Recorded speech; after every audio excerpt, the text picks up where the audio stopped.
Okay, let's continue. Thank you, Chair. Mr. Molefe. Maybe you could move your mic towards you a little bit. Yeah. Thank you. Okay. Before lunch, we were dealing with the China Development Bank loan. I'd wrapped up on that, but I just wanted to ask you this. Did I understand your evidence to be that generally when it came to Mr. Singh and Ms. Makato, that you didn't take sides or choose one above the other? Look, I mean, I can't be categoric in answering that question or be absolute. But generally, as a matter of style, I prefer to be collaborative. All right. Could I perhaps, in that regard, ask you to turn to page 18, MEM 18. So that's exhibit BB10, Ms. Makato's exhibit. I want to ask you a few questions in that context around the so-called 5 billion rand proposal that she deals with in her affidavit. What is the page number? MEM 18. Mr. Chairperson, in exhibit BB10 little a.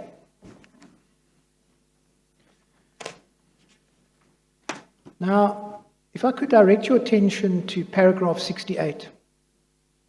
Now, I'm not going to deal with the whole paragraph. I'm just going to use the first sentence to locate us in time. She says at paragraph 68 that my concerns about regiment started in 2013.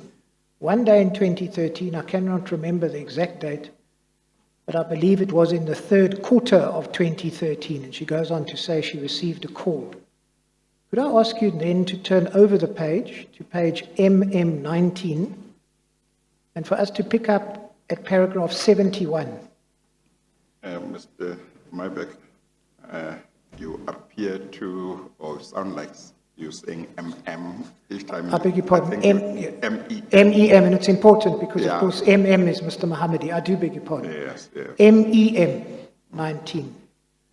Are you there, Mr. Yes. Molefe? At paragraph 71, she says, the following day, that's after that telephonic discussion, it was a day where I had two important meetings, FinCo and CAPIC. These were monthly meetings with FinCo scheduled in the morning from 9 to 1 and CAPIC in the afternoon from 2 to 5. These two committees or subcommittees of EXCO are responsible for finance and capital expenditure matters.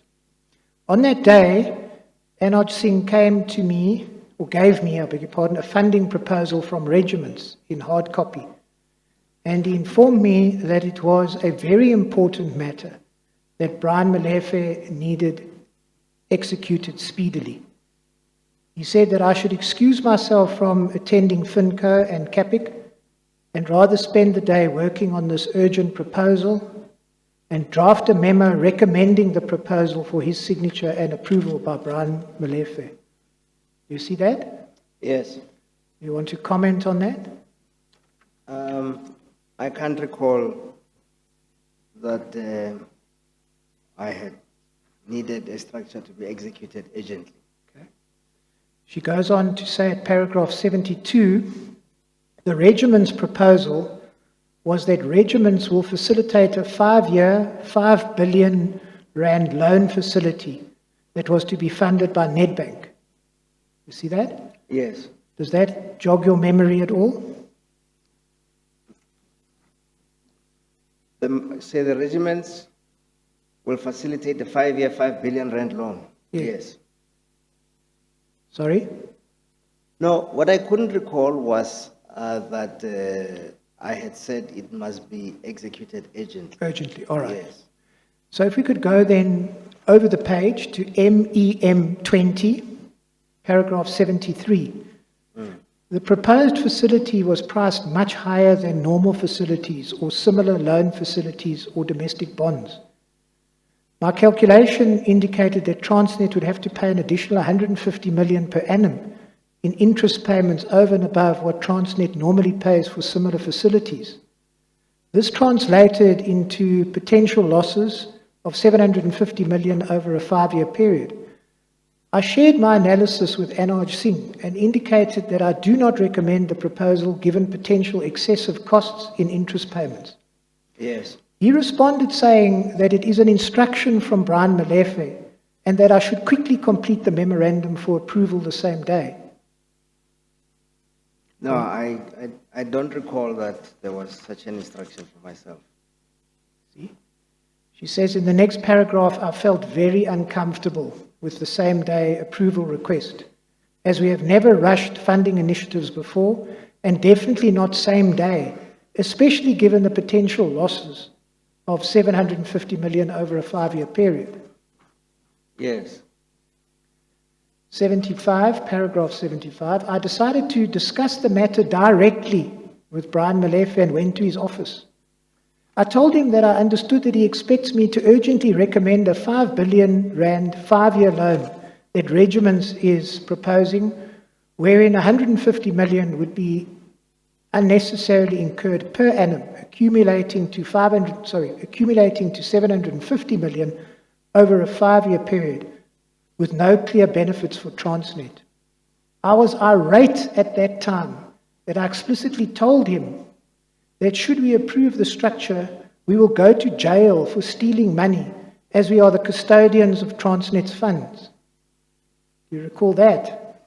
I do, but I wish you could jump to paragraph 83 and just leave all the drama and go to paragraph 83. Mr. Molefe, I'm going to come to paragraph 83 if you would like to. Oh, okay. But let me first deal with paragraph 75.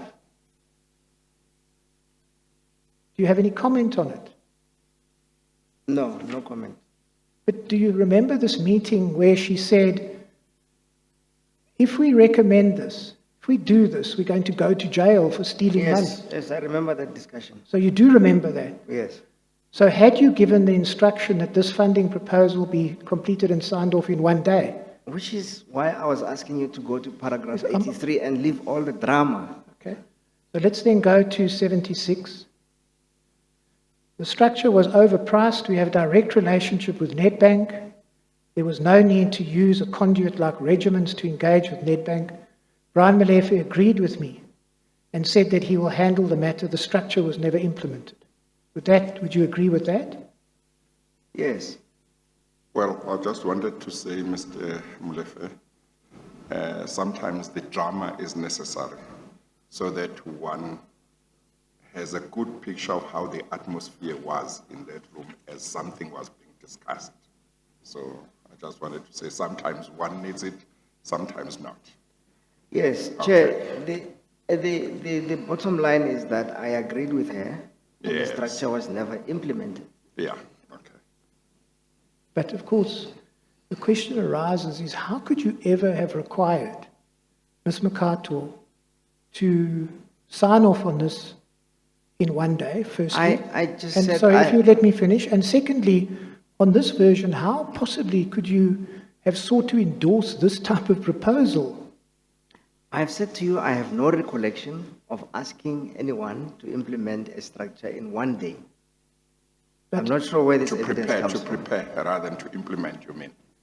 Come again? You say you have no recollection of having instructed anyone to prepare the memorandum in 1 day. In 1 day, yes. Yeah. And I'm just mentioning because you said implement in 1 day. So, but I'm saying you meant prepare in 1 day. Yes, to execute. I mean, this was a request to execute in 1 day. Oh, okay. As opposed to preparing a memorandum in 1 day. I don't know, my understanding thought it is was that the it's preparation prepare of the memorandum and memorandum. execute. No, I may be mistaken. I thought it was just the preparation of the memorandum. Perhaps it is myself who's maybe mistaken, Chair, but my recollection is that she came to my office.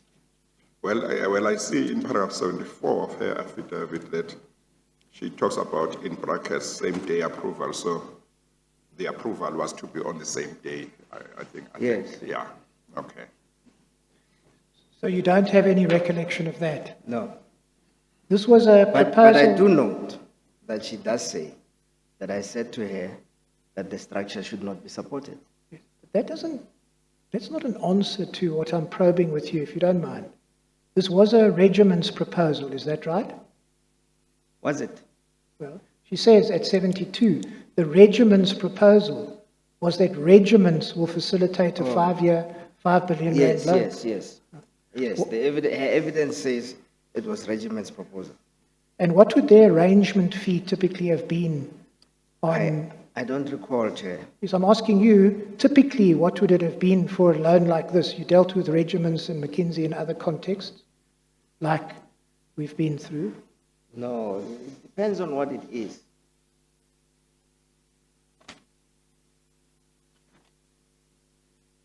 Are you able to give us any insight from the position of Group Chief Executive? What sort of transaction arrangement fee would you have expected regiments to levy for this sort of loan facility?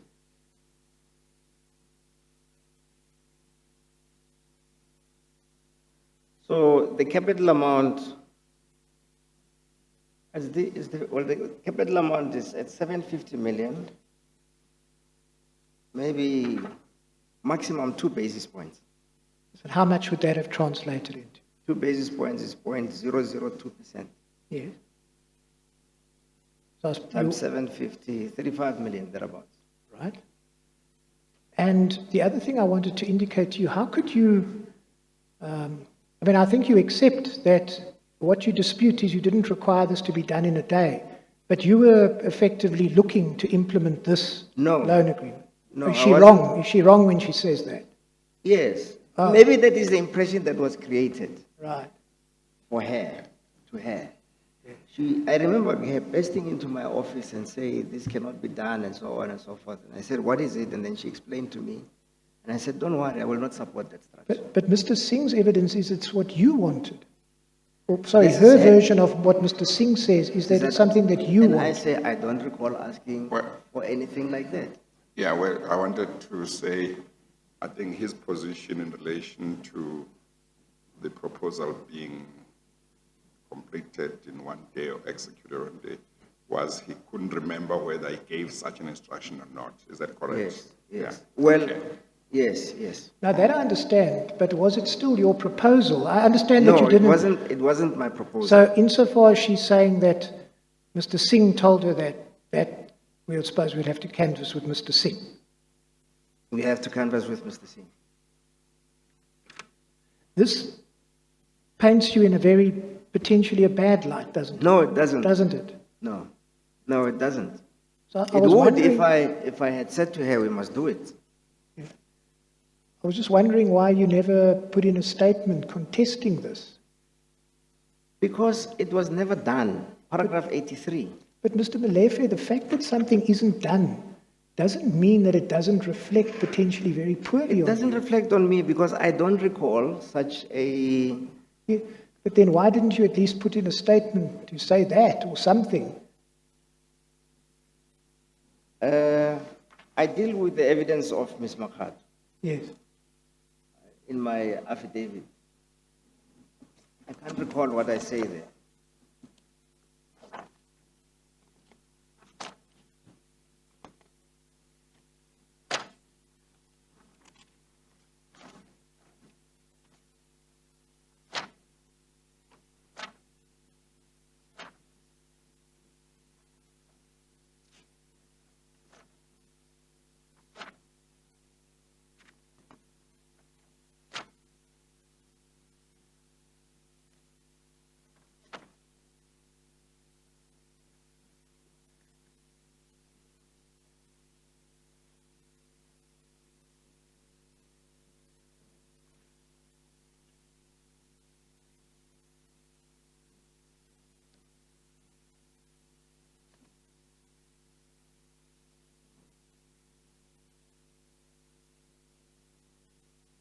Well, in paragraph 69 of my statement, I say, I deny any suggestions of impropriety on my part. Okay, so just so that I have this, because of course Mr. Singh is going to give evidence. Do you, as far as you're concerned, was this Mr. Singh's proposal? I don't know whose proposal it was, Chair. I have no recollection of the origin or where this thing came from. All I remember is Ms. Makatu coming into my office, very irate, explaining to me what was about to happen, that there's a structure that needs to be done in one day, and saying that it's just never done. And I said, don't worry, I won't support it. And she didn't tell you who the instruction had come from? No. She said, Mr. Singh. She said... Oh, see. So it was Mr. Singh. But she said, that's her evidence. Her evidence, when you point to that, says that Singh said it was your proposal. Yeah. Yeah. It was, the person that she spoke to was Mr. Singh. I don't know what's the point of your semantics. I beg your pardon?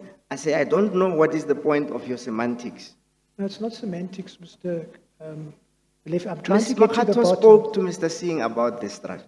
I want to simply ask you, and I'm going to move to another topic then. Yes. Do you understand that it was Mr. Singh's proposal? You say it wasn't your proposal. Did you understand from your interaction with Ms. Makatu that it was Mr. Singh's proposal? Well, let me just say, I don't know whose proposal it was then. Well, who would have the authority to make such a proposal? I don't know. To have such a proposal, to make such a proposal. I don't know. To ask Ms. Makatu to approve such a proposal in one day, who would have been able to give her such an instruction? Well, Mr. Singh would, because... Anybody else?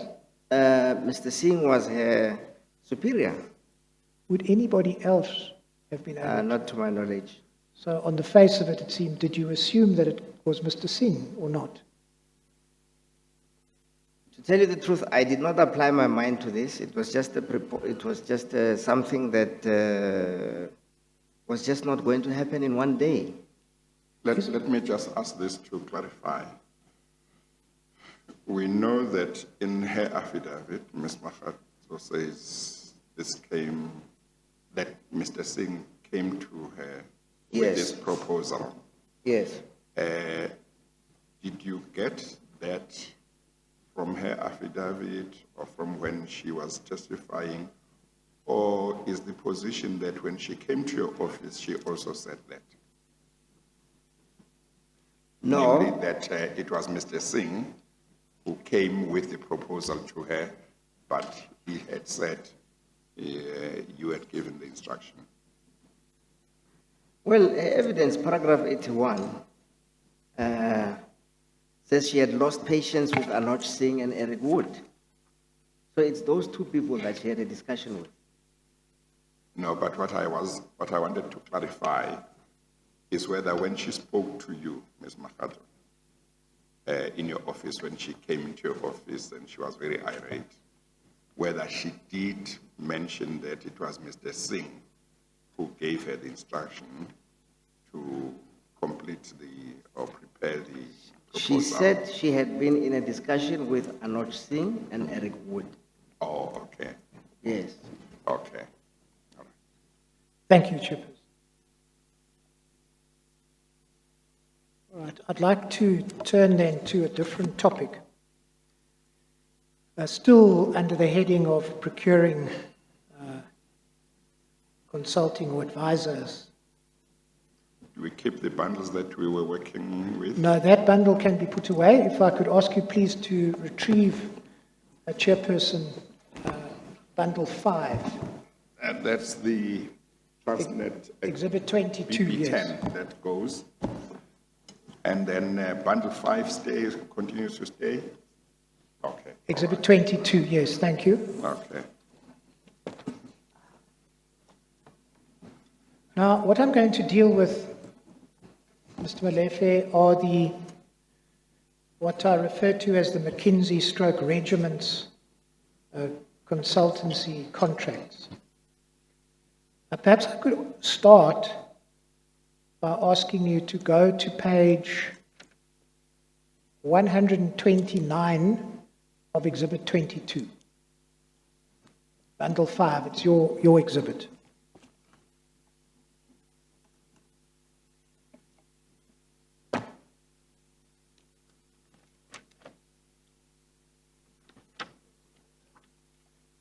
I think it's better to always refer to the bundle, Mr. Molefe. because Bundle the 5, pagination- Exhibit 22, page 129, Chair.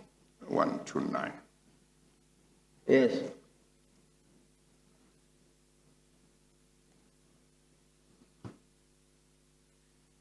Thank you. I'd like just to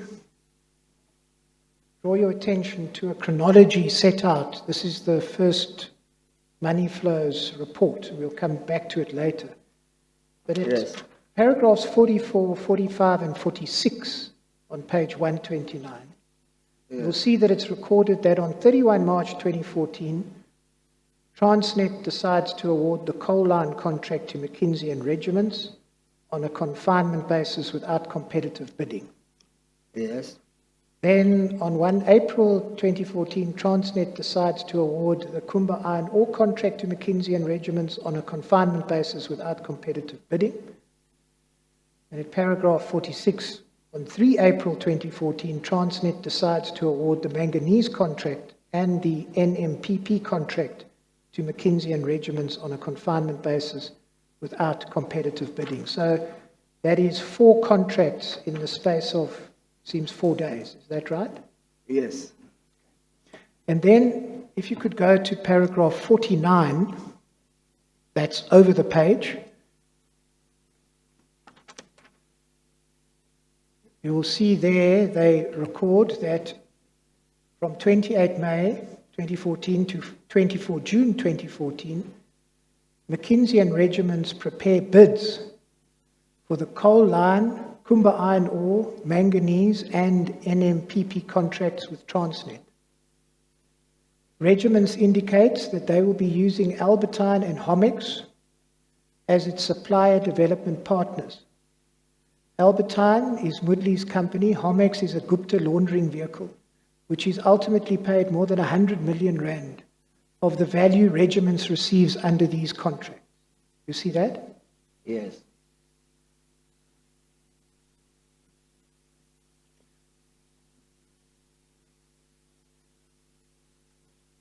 And whilst we're here,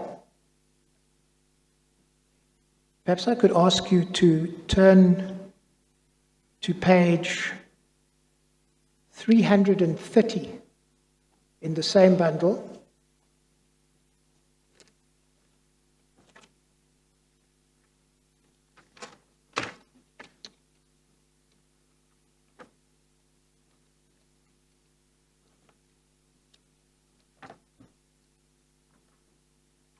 And at 330, you would find the bid by McKinsey, also included Regiments, we'll see in a moment. And this related to the coal line. Do you see that? At 330. Yes. If I could ask you please to go forward to page 345. 345.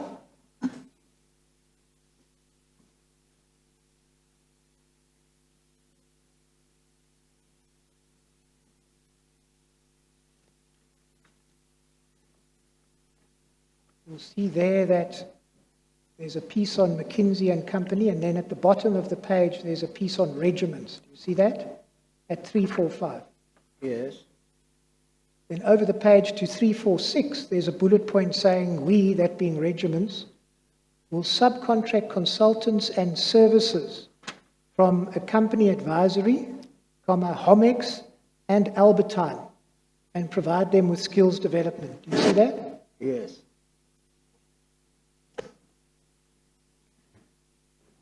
And then- What is this document, by the way? Is it their bid? Yes, It's a bid document. yes.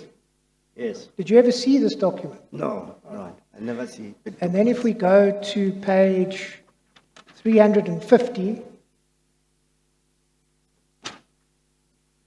this is a similar bid dealing with the 350 doesn't have, yeah, 351. 350 is the cover sheet, you're right. 351 and 352, you'll see it deals with the bid in relation to NMPP. Do you see that? Yes.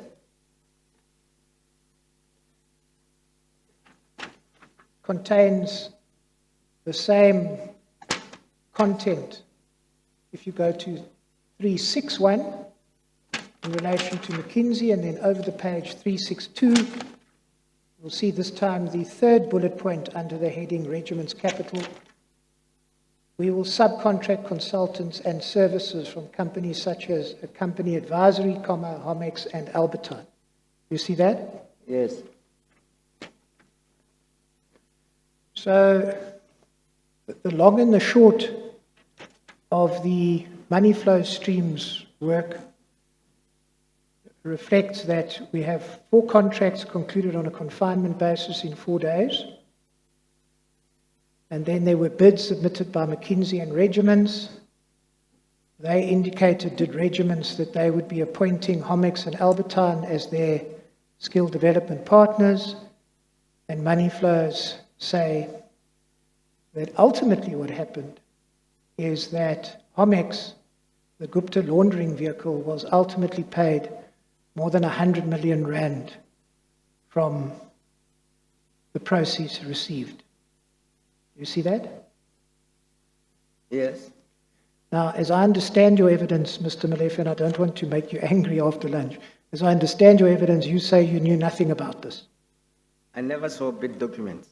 Yeah. But do you have the contracts? We're going to come to that now. I just want to understand, you knew nothing about, as you said repeatedly, the money laundering. I knew nothing about? The money laundering. Yes. Okay. So could I ask you, please, to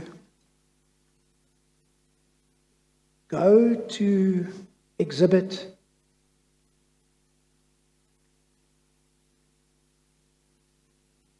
BB 2.1, in brackets little d.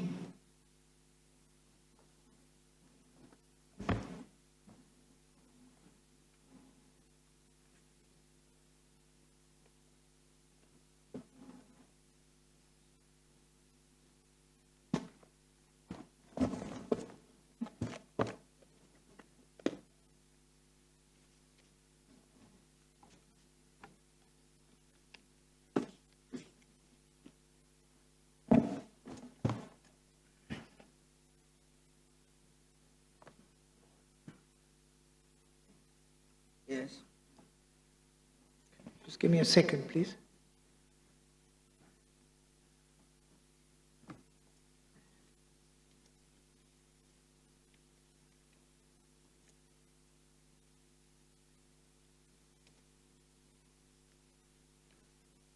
I want to take you to the confinements.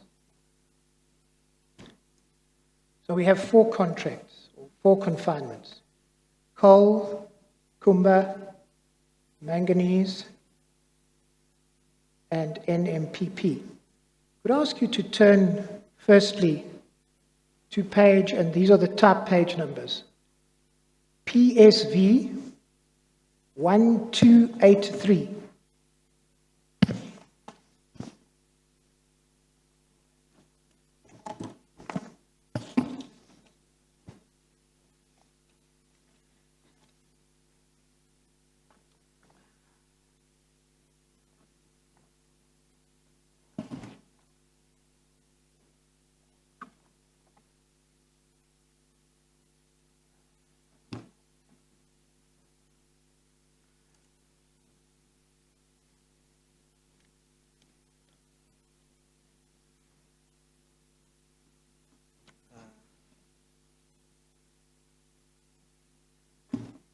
Goes on to 838. Yeah, 1283.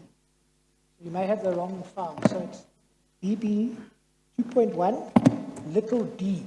I think you may have the preceding file. A little D for Delta. D for Deirdre, yeah. Well, let me make sure that I've got the right one, because I might not be having the right one. The one I have on the spine is written Transnet Exhibit BB 2.1 and small letter A. No. That's You not the need one. small letter D. So Mr. Fulming had a lot of annexures, A, B, C, and D. Okay, all right. I think, put differently, it's the last Fulming file, insofar as that might help Yeah. your registrar.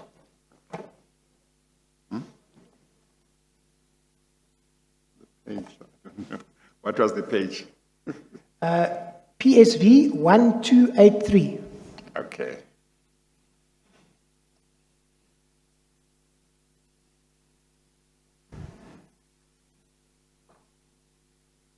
Thank you.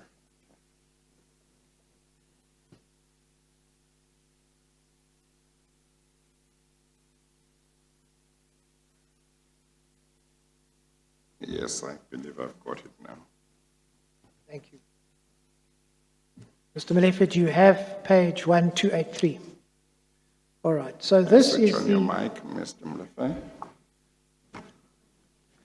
so this is let's, by shorthand, the coal confinement. Is that right? Yes. And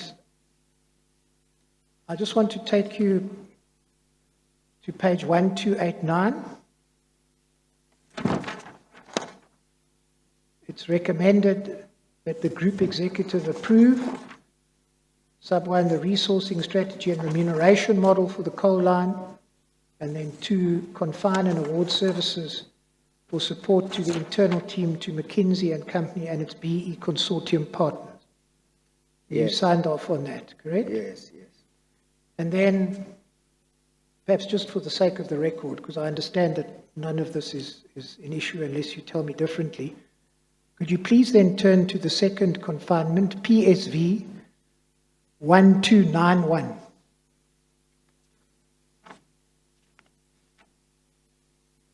Yes. And of course, on each of these confinements, you set out your grounds for confinement that we see as we page through. But the end of this is 1297, and you Yes. approved, again, confine and award services for support to the internal team to McKinsey and Company and its BE consortium partners, correct? Yes.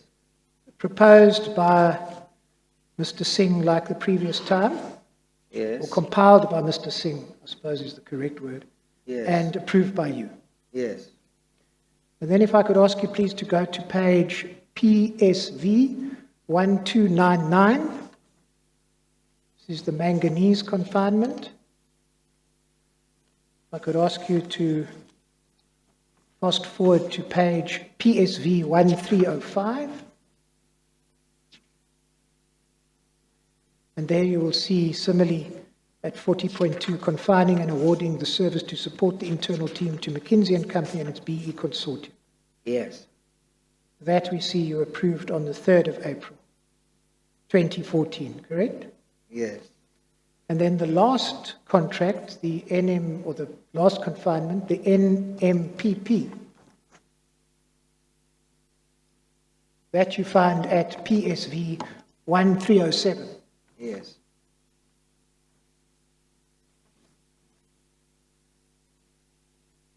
And I beg your pardon, if you would then go to the end of that contract, or that confinement rather, you find that at 1313. It's the same language at paragraph 41.2. Confine and award services for support to the internal team to McKinsey and Company, its BE consortium partners, approved by you again on the 3rd of April 2014. Is that right? Yes. Now, just by way of contrast,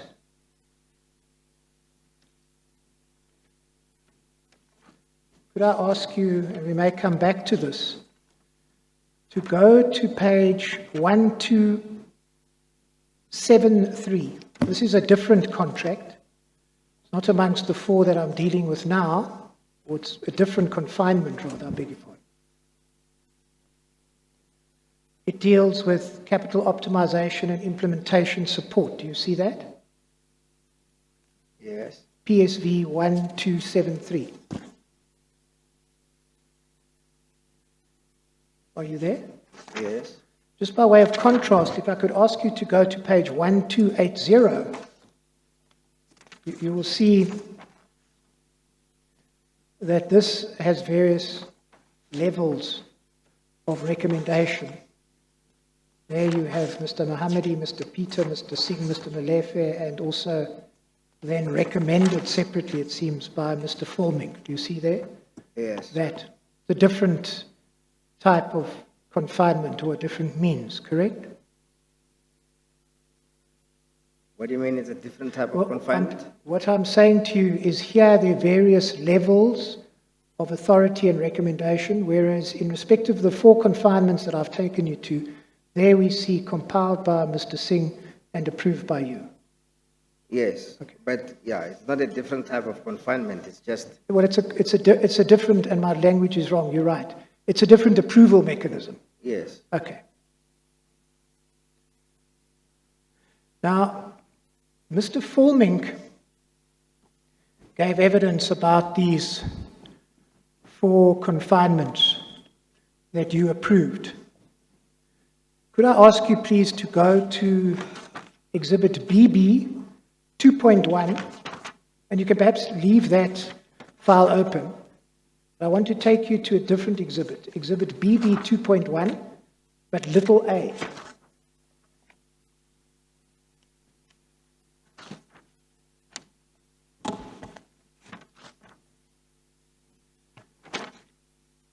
Mr. Molefe?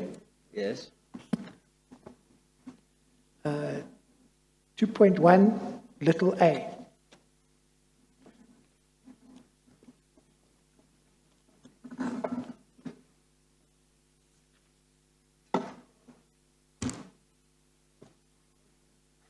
Will somebody please help the witness so he doesn't have to stand and look for a file?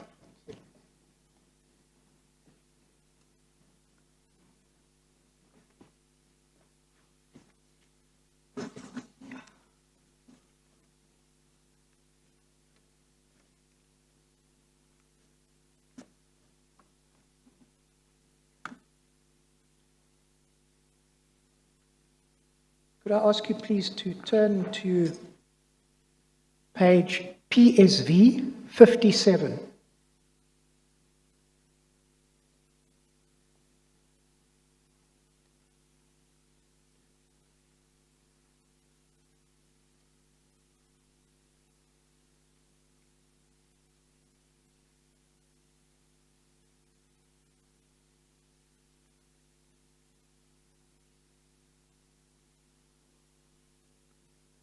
Yes. Mr. Forming says, and you would have seen this in the interest of time, I'm not going to take you through all of it. He deals with grounds for confinement, Yes. paragraphs 1 to 5 through to paragraph 131 at page PSV 60.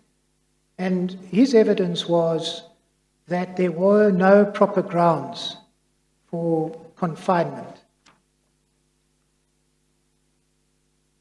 And if I could take you to 126 at page PSV 58, he says the confinement memos rely mainly on 2 grounds, urgency, and that services are highly specialized and largely identical.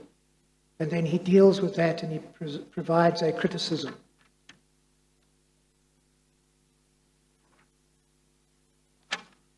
Yes. Now, you've seen this, Mr. Molefe. What is your response to Mr. Forming? Might be better, Mr. Mybeck, if you just summarized or tell him the gist Yes, so certainly. the public can follow also when he gives an answer. So what Mr. Forming says at 127, where urgency was invoked as a ground for confinement, the case for urgency was based on revenue-related risks and the need to deliver on the MDS. The memos further stated that if the mitigation plans were not put in place, the corporate plan, capital plan and funding prerequisites would not be met, which would place the entire MDS at risk. However, as already indicated in Part 1 above, the PPM makes it clear that confinements will only be considered where a genuine, unforeseeable urgency has arisen. And ultimately, the point that he makes is it wasn't the submissions you see in the middle of the next paragraph over the page. The submissions do not explain why revenue risk was unforeseeable. You want to comment on that?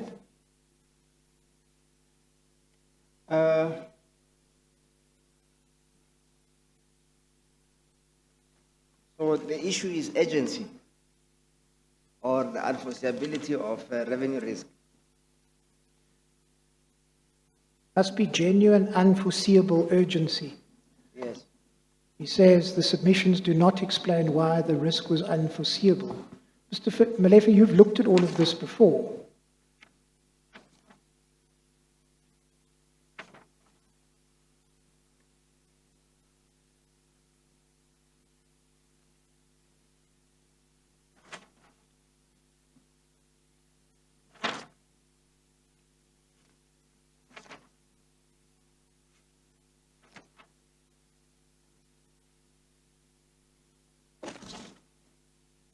To be quite honest, Chair, I'm thoroughly confused.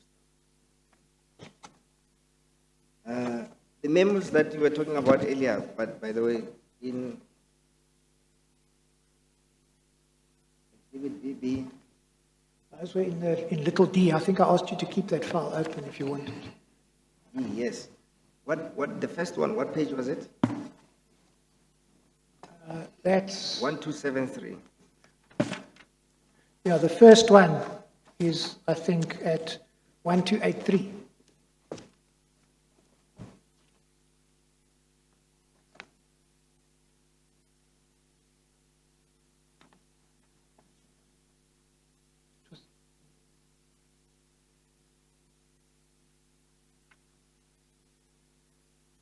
Mr. Chairman, if I may just place one thing on record. Yes, 1283. 128. 1283. Mr. Fulming here deals with these 4 contracts. Yes. And he motivates why the confinement of the 4 were inappropriate. We must, however, just bring to your attention, you will recall the evidence of Deirdre Stradham. Her evidence was that she considered the confinement of the manganese contract to be appropriate. So I just don't want to be taken for misleading the witness. I need to make that qualification. Okay. So what's the qualification?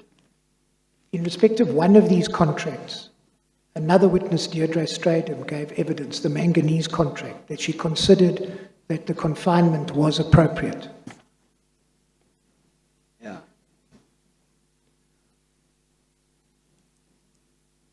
So, Mr. Molefe, perhaps Sir, we've got if you look at the first one, 1283, Yes. and you go to page 185,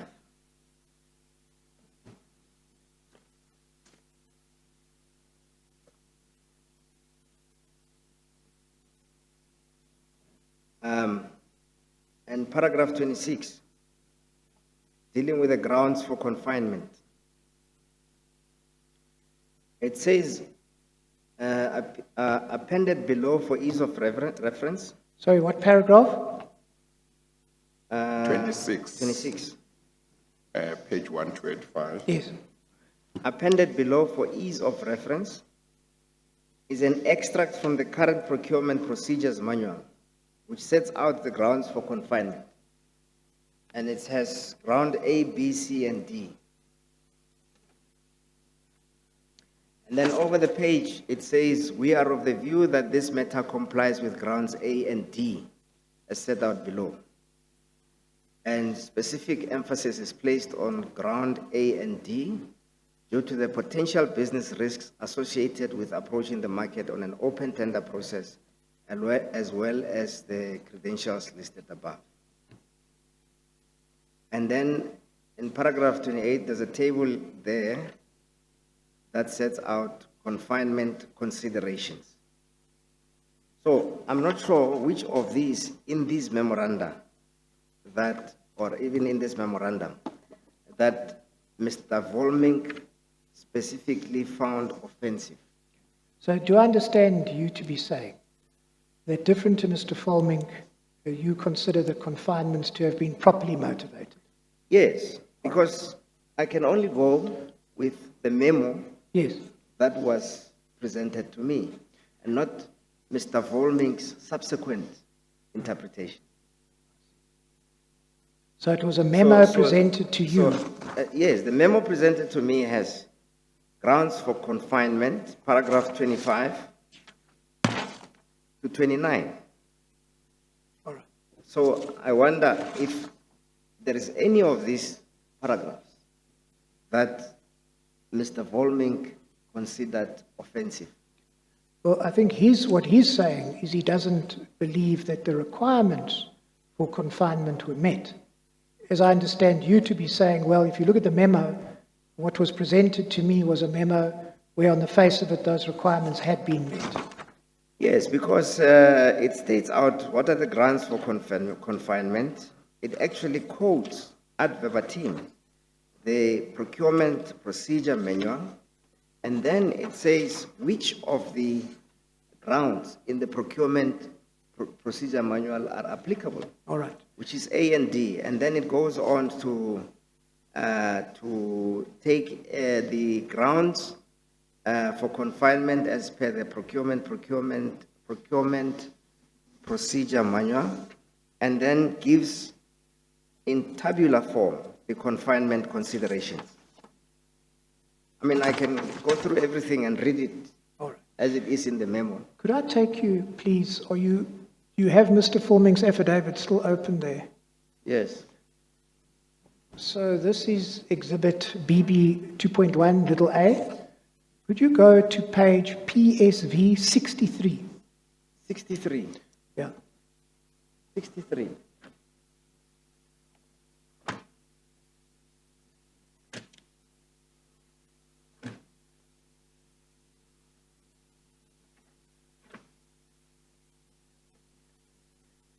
Yes.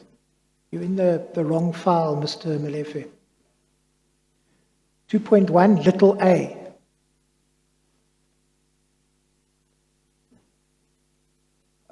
Is it not that one that you have in front of you?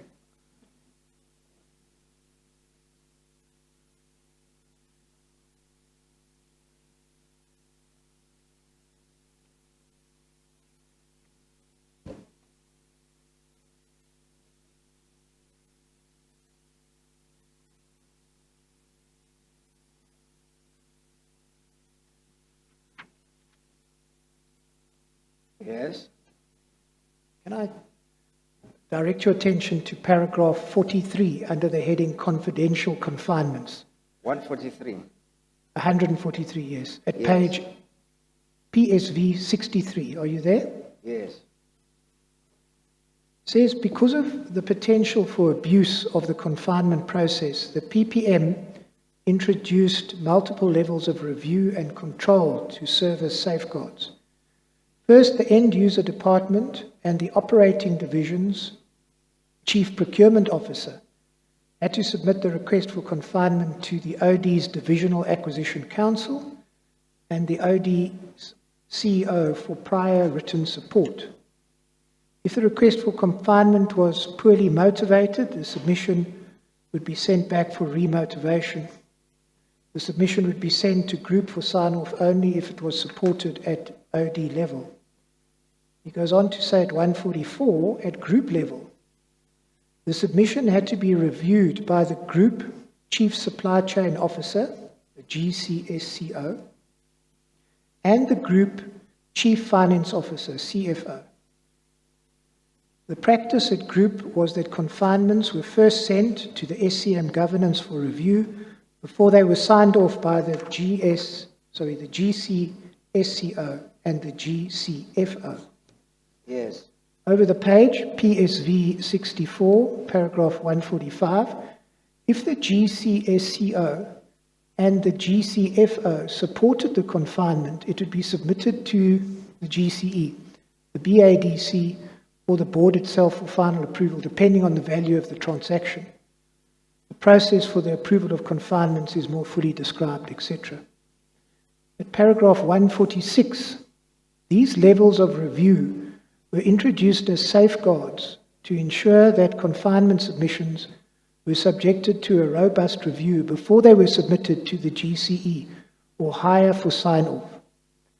These safeguards served to protect the integrity of the confinement process and provided assurance to the ultimate approval authority that the confinement memo was properly considered before being sent to him or her for sign-off, that being the GCE. Yes. 147, however, for reasons of confidentiality, some of the McKinsey confinements, such as manganese, NMPP, and iron ore transaction, did not follow the normal review and sign-off process. This meant that the confinements were taken to the GCE for sign-off with little or no input from reviewing bodies. You see that? Yes. Now, we've seen in relation to those contracts, they were compiled by Mr. Singh and you signed them. Please go on to read 148. I beg your pardon? Please go on to read 148. The 2013 PPM states that in instances where confinement is confidential, the GCE may approve such confinement without the confinement request being routed by any other authority. This was based on a provision in the 2013 DOA framework that allowed for confidential confinements. Yes. There are a number of concerns with the manner in which confidentiality was invoked in the McKinsey confinements. First, as already stated, multiple layers of review were bypassed as a result of invoking the confidentiality provisions. Yes, no. My point was, so it could be done in terms of the 2013 PPM, but also if you look at the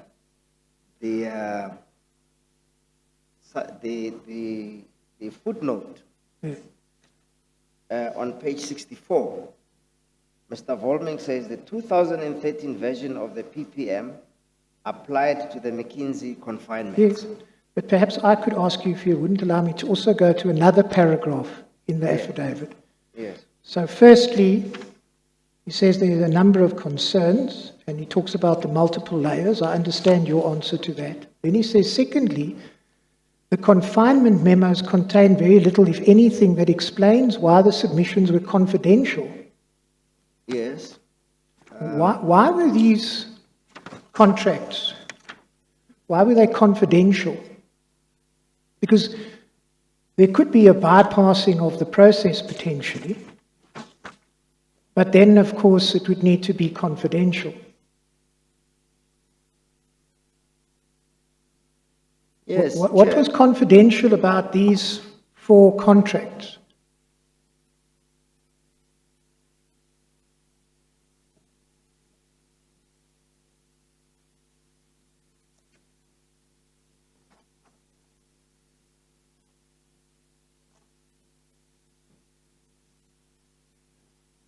Chair, if you go to the memo itself, in the memo, Yeah. it says that the So what page are we on now? 1286, 1286, yes. it says we are of the view that Sorry? 1286, paragraph 27, Yes. we are of the view that this matter complies with grounds A and D as set out below, Yes. and the request for confinement is therefore fully supported. Yes. Now, D in page 1285 says when goods or services being procured are highly specialized and largely identical to those previously executed by that supplier, and it is not in the interest of the public or the organization to solicit other tender offers, as it would result in wasted money and or time for Transnet. When this particular ground is intended to be used as a ground for confinement, it is important to note that all prerequisites must be satisfied. That is, the goods or services must be highly specialized, almost identical. And then in paragraph 28, at the bottom, in the table, Yeah.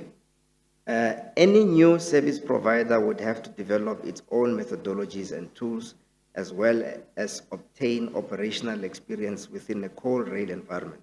Due to the specialized nature of the work, a new service provider will be required to understand the intricacies of Transnet's operations, capital program, and overall MDS. Yes. Yes. So what you've explained Those are the reasons that were advanced. is, but those reasons, and that's Mr. Formick's point, those are reasons A and D why you go the confinement route. They don't deal at all with confidential confinements. But it is implied in there. The specialized nature of the work, a new service provider will be required to understand the intricacies of Transnet's operations, capital program, and overall Yes, but MDS. why does that make it you need for a confidential confinement?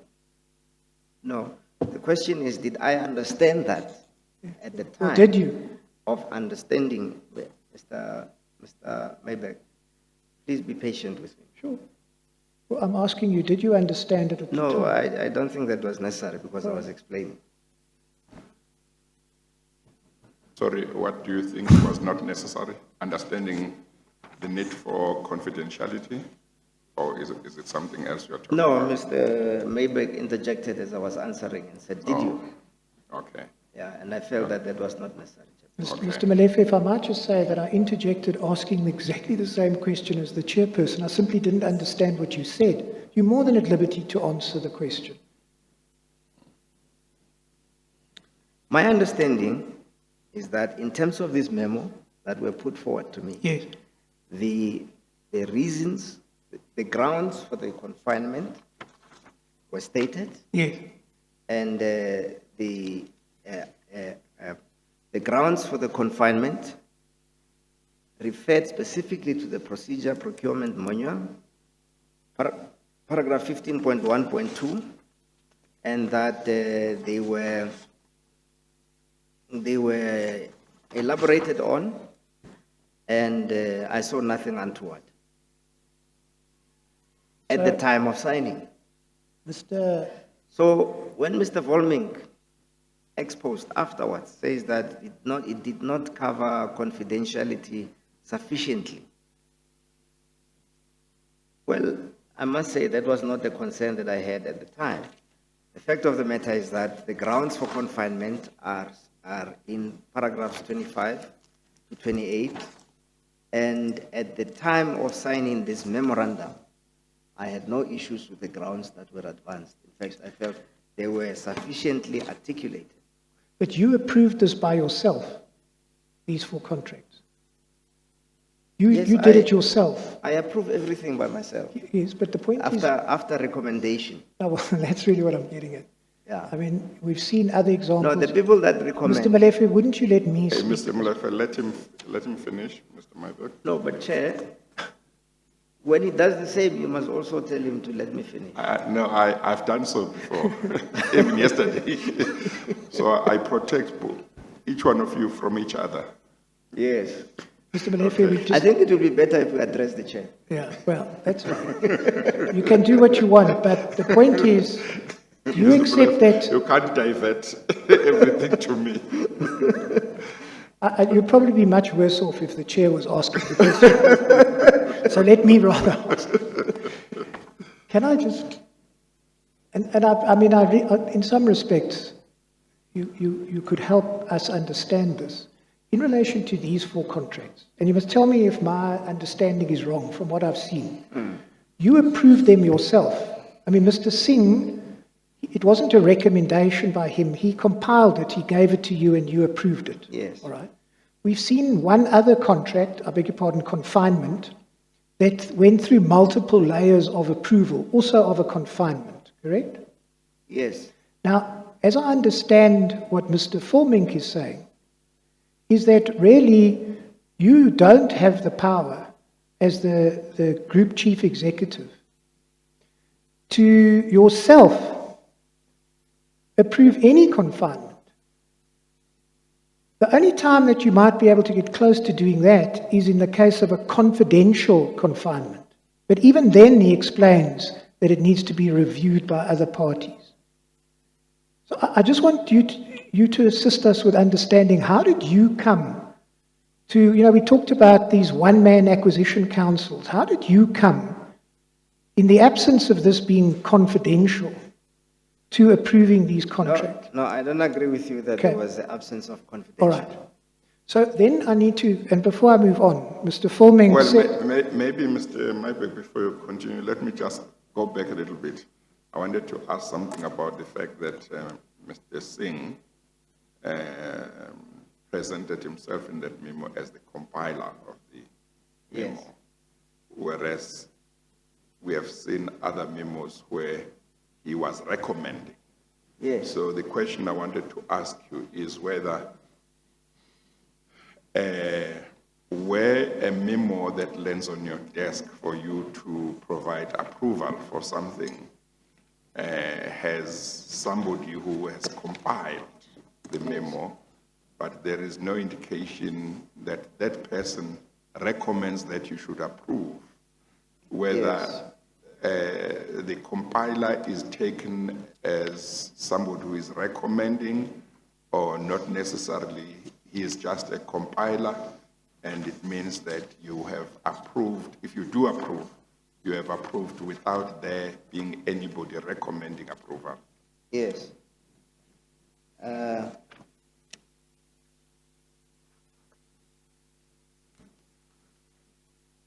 Chairperson, if we go to Mr. Volming's affidavit. You swallowed the last word? If we go to Mr. Volming's affidavit. Oh, yeah. Do you have it or you are looking for it?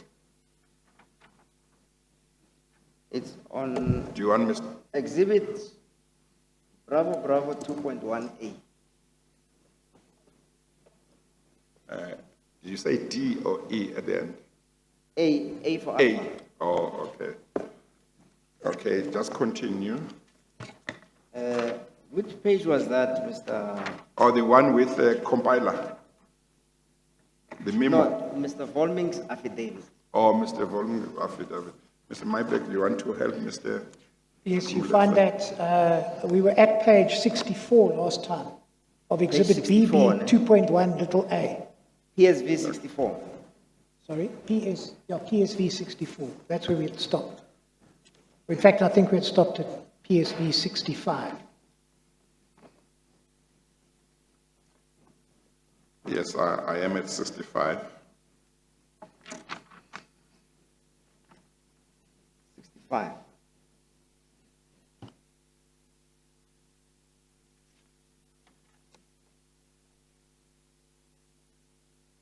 Now, Chairperson, first look at the footnote 75. At the bottom of the page. Footnote at 65, 64, yes. PSV 0060. It says the 2013 version of the PPM applied to the McKinsey confinement. At page 64, footnote 75, you say. Yes.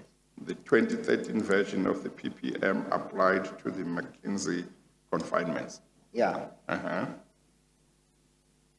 And in paragraph 148, it says the 2013 PPM stated that in instances where a confinement is confidential, the GCE may approve such confinement without the confinement request being routed via any other authority. Yes, Yes. Yes. So it was possible to do what we were doing. yes, yes. And so the question becomes, did we consider it? Did we consider these confinements to be confidential? Yeah. And then I refer you to, Okay, before you go far, I think you probably have my question in mind and Mr. Mybeck's question in mind. What you have just said, I think I understand within the context of Mr. Mybeck's question.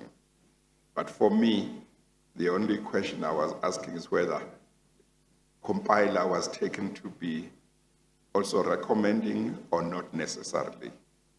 well, Or this that's thing- Mr. Mybeck's question related to whether you could approve something without it being recommended by somebody else. yeah, but it says without the confinement request being routed via any other authority.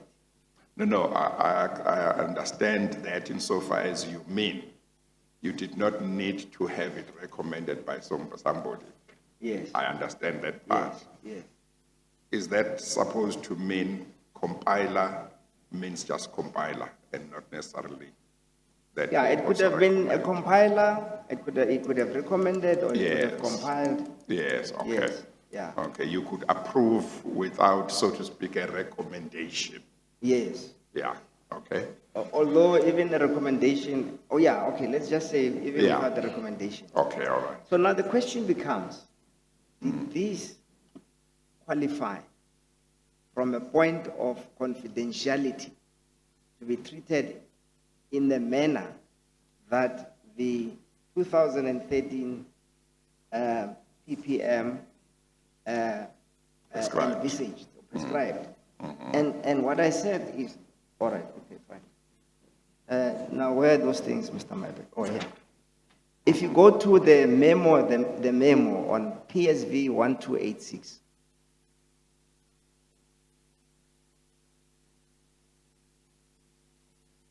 (1286). yes, PSV 1286.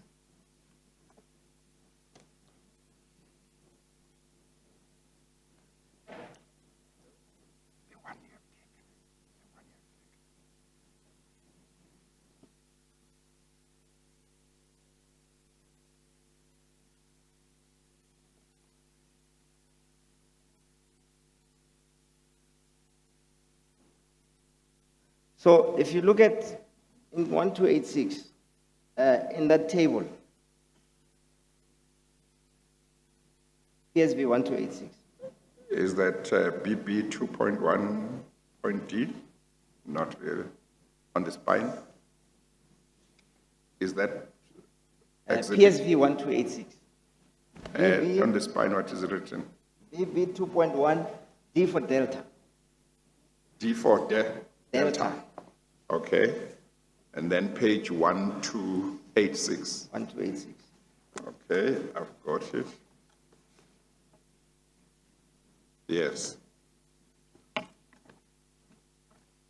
Now, so now we are trying to determine whether these things can be considered confidential. So the second block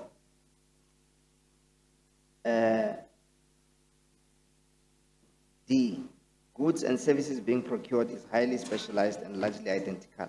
Now, on the right, it deals with this specific case. The left is what the procurement manual requires. So there are bullet points there. Amongst them, the skill requires specialized management skill in managing operations within a coal rail environment. McKinsey has a proprietary coal demand and supply models as well as key operating philosophies that Transnet can use. The tool is available from only one supplier, that is McKinsey. We have satisfied ourselves that there is no new entrant who can perform the work through the following manner. These philosophies and tools have been implemented and delivered increases in volume tempo at desired levels in the past. McKinsey has provided this type of service in the past to Transnet Freight Rail. Any new service provider would have to develop its own methodologies and tools as well as obtain operational experience within a coal rail environment. Due to the specialized nature of the work, a new service provider will be required to understand the intricacies of Transnet's operations, capital programs, and overall market demand strategy. So what it is saying there is that McKinsey has done this work. They have a proprietary ownership of the models that they have used. A new entrant would either have to use McKinsey's models or develop their own. And then they would have to understand Transnet's business, operating model, capital program, and overall MTS. I think that this satisfied the confidentiality. Well, I'm sure Mr. Maybek is going to ask you how. Yeah, I'm just going to ask one question, really, and that is, we've got a lot else to deal with. But Mr. Fulming deals with that, and he says, in effect, you make out a good case for why there should have been a confinement, but you make out no case for why it had to be confidential. Because it's only confidential confinements that you are allowed to, as you point out, approve without routing to any other authority. But I'm not sure there's anything else that needs to be said here. Do you want to add anything more to your answer? Confidential, of course, means Secret. only a few people should know about it. Or about the memo. Well, I take it that if it is said that certain confinements must be confidential, the requirement of confidentiality is there to protect certain interests. That's what I'm thinking.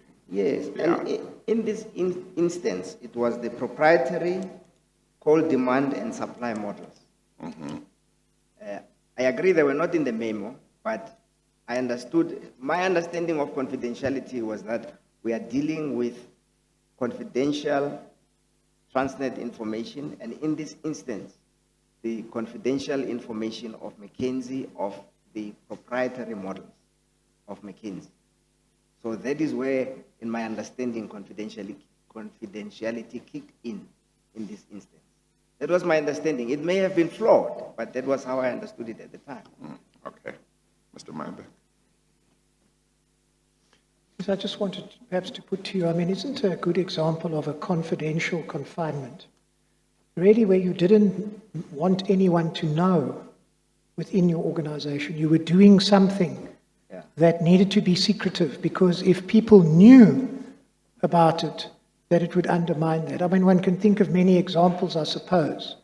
But isn't that really when you would invoke... The PPM said confidentiality. It didn't say within the organization. Sure. Yeah. But I'm just trying to engage you. I mean, would you agree with me? I'm trying to work out, when would you invoke a confidential confinement? Presume it's because you don't want other people to know. You don't want it to go around the organization, because that could itself then breach the confidentiality. No, in this understanding, I'm saying my interpretation of confidentiality means the confidentiality of the tools and the information that a supplier would need to have. So it's not confidentiality within the organization, but confidentiality, as I understood it here, confidentiality in as far as if other suppliers came in. Well, I don't think I can take it much further. Just to repeat that Mr. Formink is saying in response to what you say, is that you've made out a good case as to why there should be a confinement on grounds A and D, but not one as to why you should invoke the extraordinary confidentiality confinement provision. He's entitled to his view. I beg your pardon? He's entitled to his view. Sure. And it seems that you're at loggerheads there. Sorry?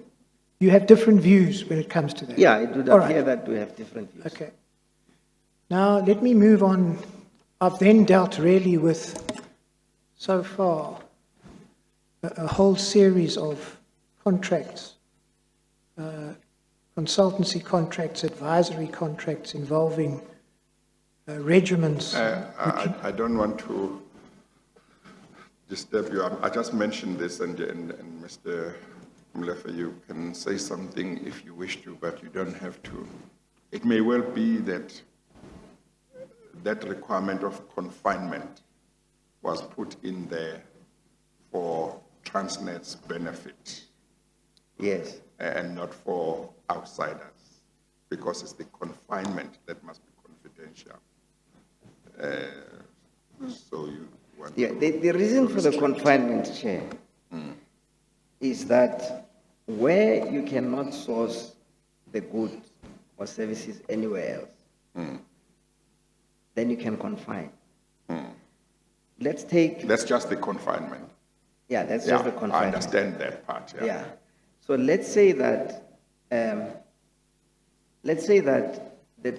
what we required is a Mercedes-Benz C-Class. You won't get it from BMW. Now, part of the reason you can't get it from BMW is that Mercedes-Benz has proprietary assets, proprietary knowledge of the Mercedes-Benz C-Class. And that is secret, that is confidential to them. And therefore, for reasons of confidentiality, you can't go out and say, I would like, for example, Kentucky Fried Chicken with its secret recipe from everybody. Well, you see, I think when you talk about it in that context, Yes, then the requirement for confidentiality is not necessarily for the benefit of Transnet, but is for the benefit of the person who has got some proprietary rights. Whereas the proposition I was putting to you earlier was that it may well be that the requirement in Transnet's policy that there should be certain confinements that are confidential was put in there for the benefit of Transnet, not for the benefit of outsiders. well, the PPM didn't go that far. Yeah, okay, all right. Mr. Mybeck? Thank you. Could I then take you back, please, to Bundle 5, Exhibit BB22, your exhibit? So we can put away this one. I think you can keep those, just keep them for the moment. Bundle 5.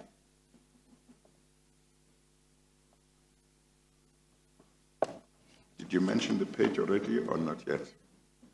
130, Chairperson, 130. Thank you.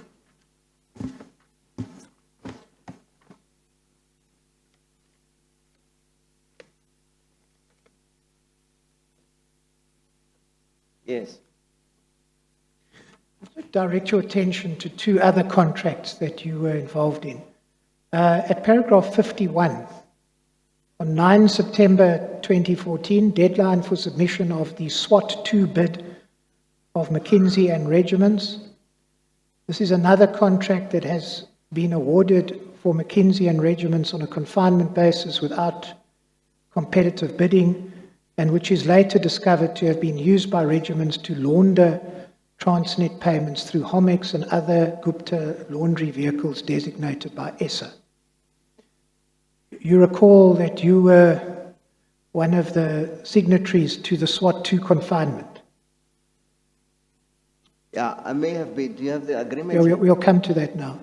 And then the next paragraph 52, we see on the 24th of March 2015, there was an entry in Mr. Segar's diary for a meeting with Mr. Essa and Wood. You can leave that out for present purposes. On the same day, 25 March, Brian Molefe issues his recommendation for the GFB contract to be awarded to McKinsey and Regiments on a confinement basis without any competitive bidding. This is another contract which is discovered to have been used by regiments to launder Transnet payments through Gupta laundering company. See that? Yes.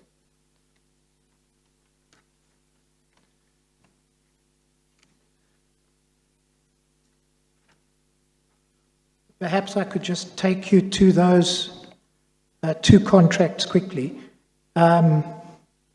We are back in Mr. Forming's bundle. Exhibit BB 2.1, little d.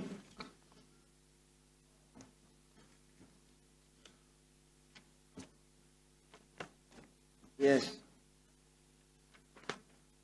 And this confinement appears at page 1273, or one of them does. 1273. And it's signed at 1280. Yes.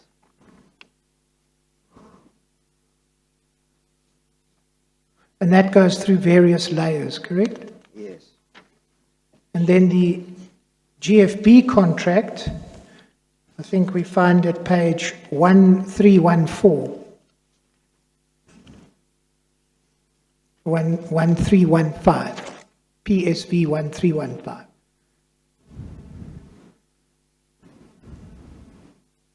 Is that right? 1315. Yes, and it's signed, I think, through multiple layers at 1322. Yes. Mr. Gama, Mr. Singh, Mr. Molefe this time. You see that? Yes. All right, so just to summarize, Mr. Molefe, what we've been dealing with for the better part, I suppose, of a day is the 1064 transaction advisors contract that we started out with yesterday. Yes. We've dealt with increases in the scope of that contract, increases in payments to regiments. We've dealt with the Allied China Development Bank loan and payments to regiments.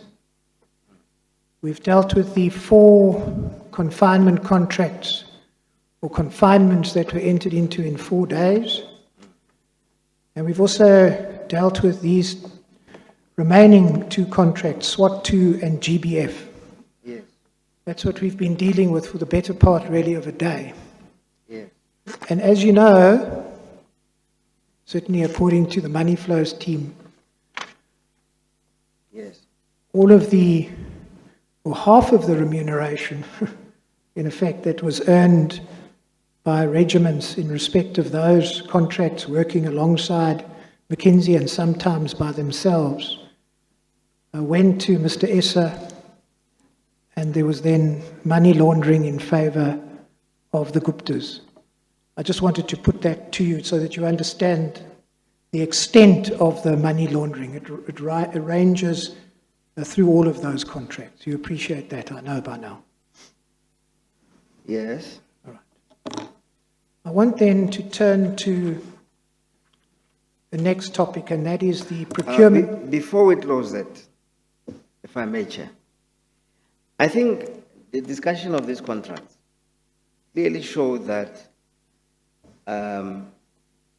the contracts were awarded in terms of Transnet policy, and that I was involved in the award of the contracts, and that there were clear recommendations for the award of the contracts, and the grounds for the award of the contracts was clearly set out in the memorandums, and that on the basis of what was presented in the memoranda for the award of the contracts, they were awarded. However, what was not shown was that I knew that part of the payments would go to Mr. Essa, or that there would be money laundering involved. That has not been shown. Or that I knew or intended that the contracts should be used for money laundering by Mr. Essa. It actually starts with the fact that I don't even know Mr. Essa. But I don't think it was shown in this exercise that I knew or intended that and so, just to close the comment, I also deny any suggestion that I knew or intended that these contracts would be used for money laundering or any other purpose other than what is contained in the memoranda that I have signed.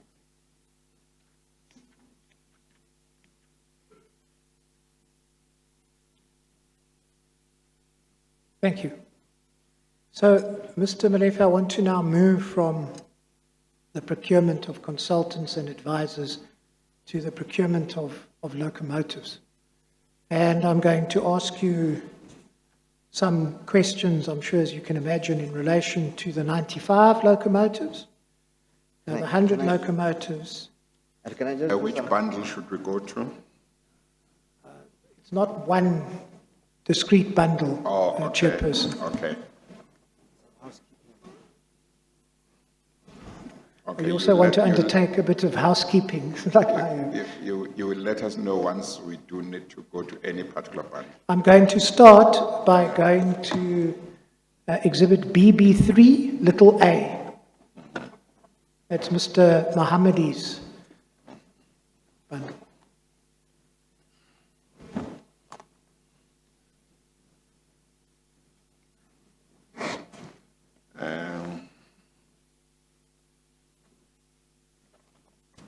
BB22 can go for now. I take it can go, can be taken away for now. Yes, Chairperson. Yeah. Okay.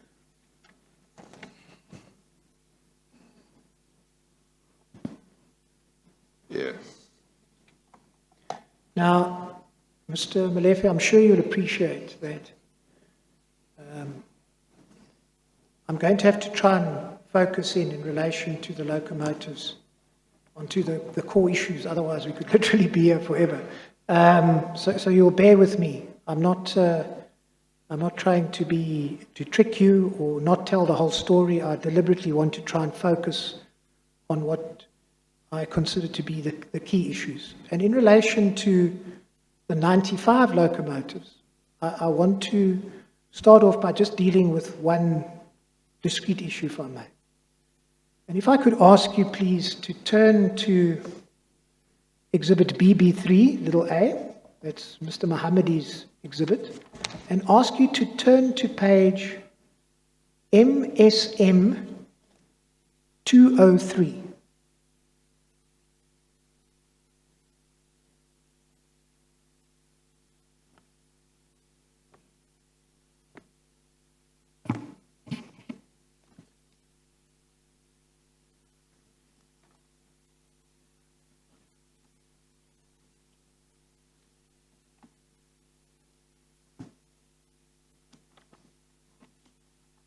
You'll see at pages 203, 204, and 205, they in fact are a series of emails, which I just want to ask you one or two questions about, if I may. Yes.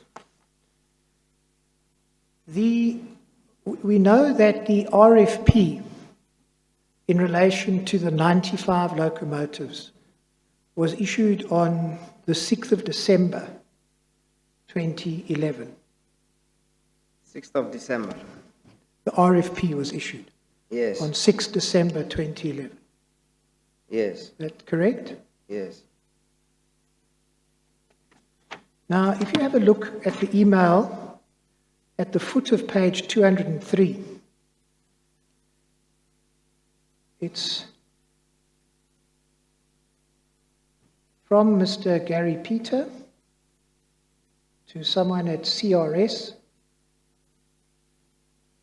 And it says, "Dear Mr. Wang Pan, my CEO, Mr. Brian Molefe, advised me that you met in early December. He also stated that CSR showed interest in participating in our next tender for the 95 electric locomotives.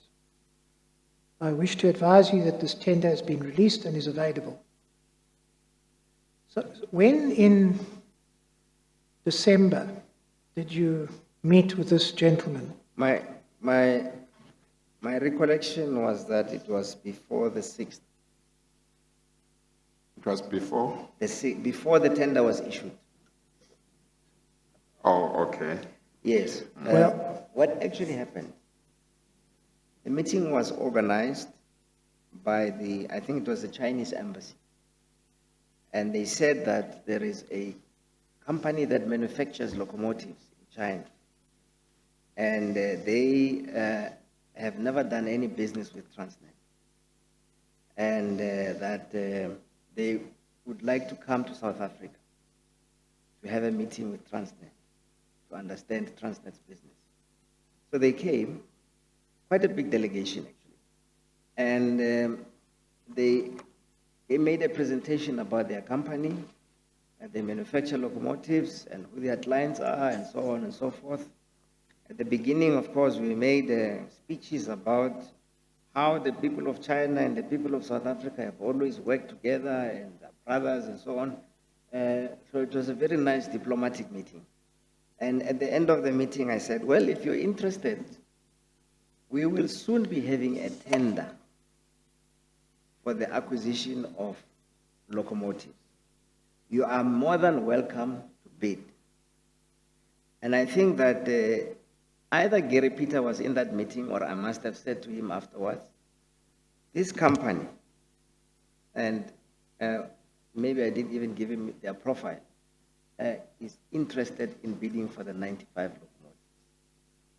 locomotives. Please contact them because they did say that they are interested. So do I understand that at the time that you met with CSR, you knew that you were on the point of issuing an RFP? Yes. Yes, I mean, that was in the MDS. So it must have been a few days before on your version. I think it was a few days before because Gary Peter says here in early December. Yes. So it was maybe a few days before, but it was definitely before because I remember saying to them, we will be going out to market very soon. And if you really are keen on starting to do business with us, maybe you should start by submitting a tender. And then if you go towards the top of the page, there seems to be... And Chairperson, encouraging people to submit a tender is not a bad thing because it improves the competitive tension in the tendering process. What we see at the top of the page then seems to be a response from CSR on the 19th of December. Yes. Thank you for your email. We were very pleased to have a chance to meet with your group CEO, Mr. Brian Molefe, at the beginning of December. Yes. We expressed our interest in your tender for 95 electric locomotives and the South African market as well. And then it ends off, you are very kind to facilitate us your support on the tender document if we need and inform you. Do you confirm Yes. that? Yes. I think that, like I said the other day about Mr. Koko, and this sentence may be a reflection of how they would have put it in Chinese, but now they were writing in English. To say that, yeah, I don't know, we are interested in this. All right. Any assistance will be welcome, something like that, but it's not elegant. And then can I It's a take you reflection of, it's something that is done by people who are second or third or fourth language English speakers like myself. Could I ask you then to please to go to page MSM 205? Yes.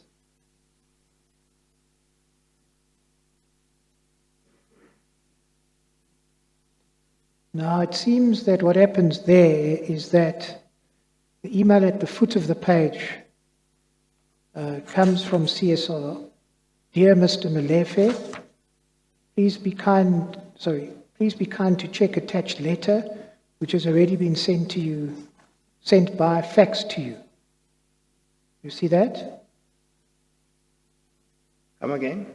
You see the email that I'm referring you to? Yes, yes. On the 19th. And do I understand at the top of the page, is that your response? Yes. Thank you for your letter. I'll forward it to Mr. Gama, who will process and respond to your request. Thank you for the interest shown in the tender. Yes.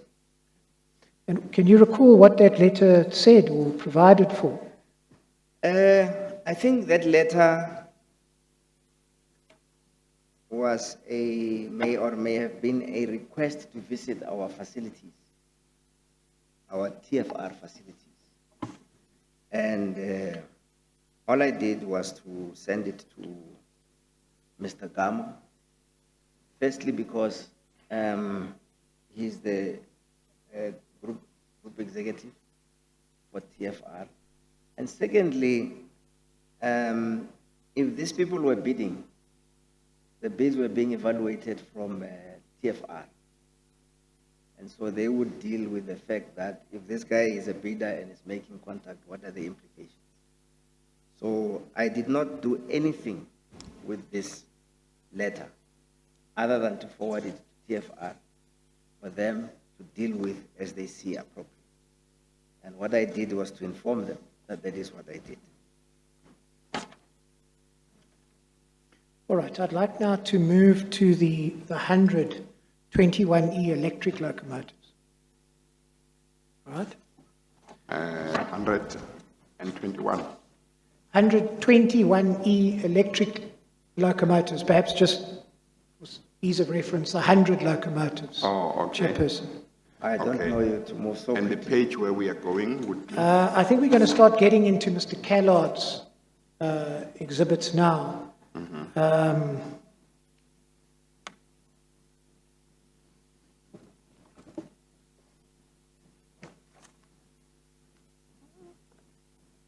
Mr. Callard's one is a different bundle. It is, yes. So we're done with this one. Yeah, it's a different bundle.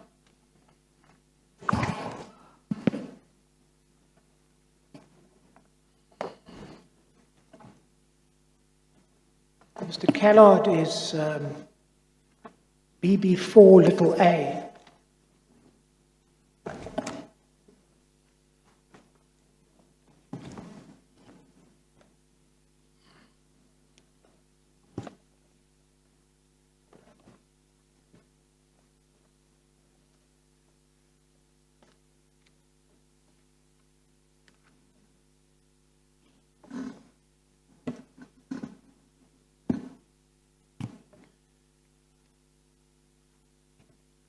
All right. Again, I'm going to summarize some of the evidence so that we can try and get to the point. You'll remember that in relation to these locomotives, there was an approved business case for confinement to Mars, which is also referred to as Mitsui on occasion. There was an approved business case for confinement to Mars. Yeah. Mars, We're going Mars to. is a Mitsui. Yes, okay. I mean, Yes. should I call it Mars or Missouri, which would be the better term? Either one, as long as we understand that we're talking Yeah. about Mitsui. Okay, let's use Mitsui then.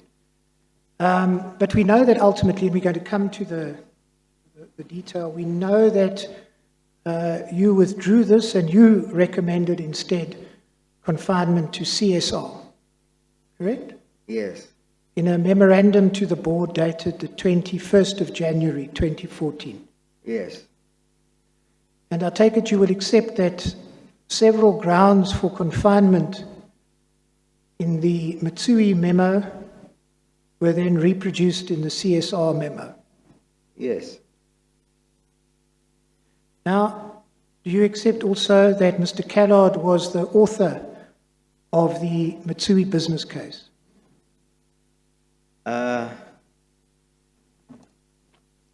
Yeah, you see, Mr. Khaled was the author of the business case for the confinement of 100 locomotives. Yeah.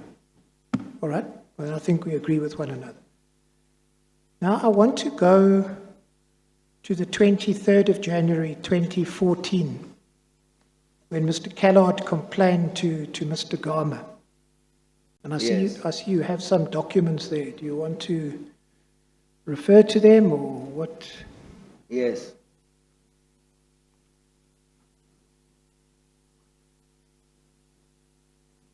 Mr. Khaled, Do you want to refer to those documents now, or do you want to do so later? Or well, before you even ask your question, Mr. Khaled says that he did not know about the confinement to CSR.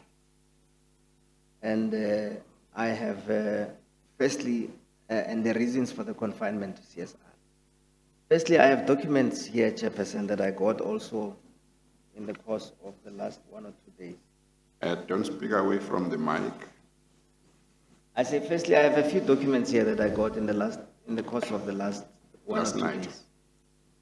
In the course of, In the course of the last 1 or 2 days. oh, okay. Yeah, I've got some more documents. Wait. And these are documents, these are, and these I had not seen before.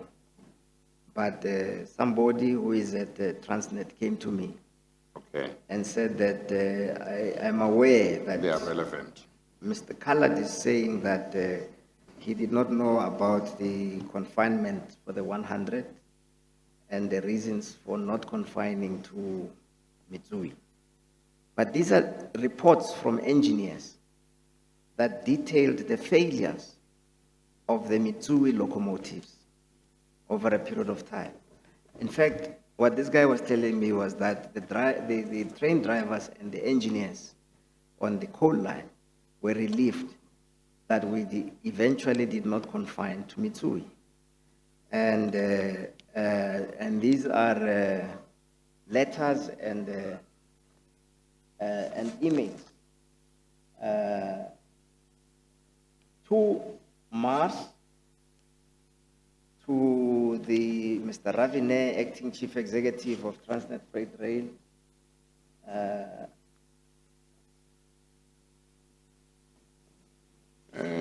I guess that what we should do is,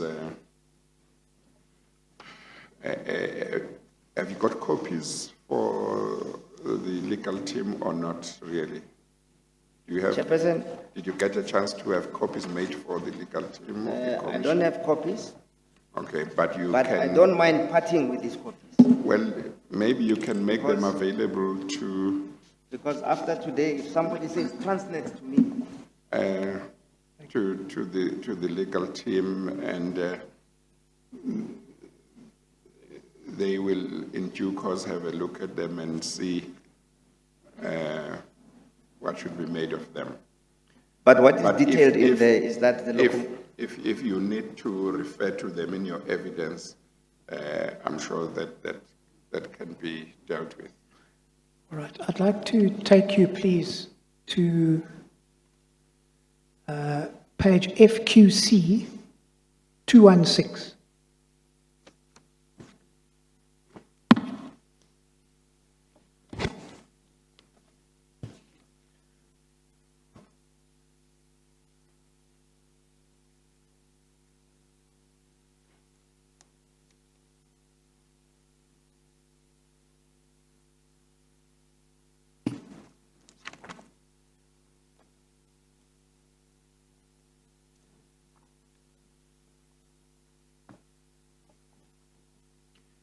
Right, so on the 23rd of January,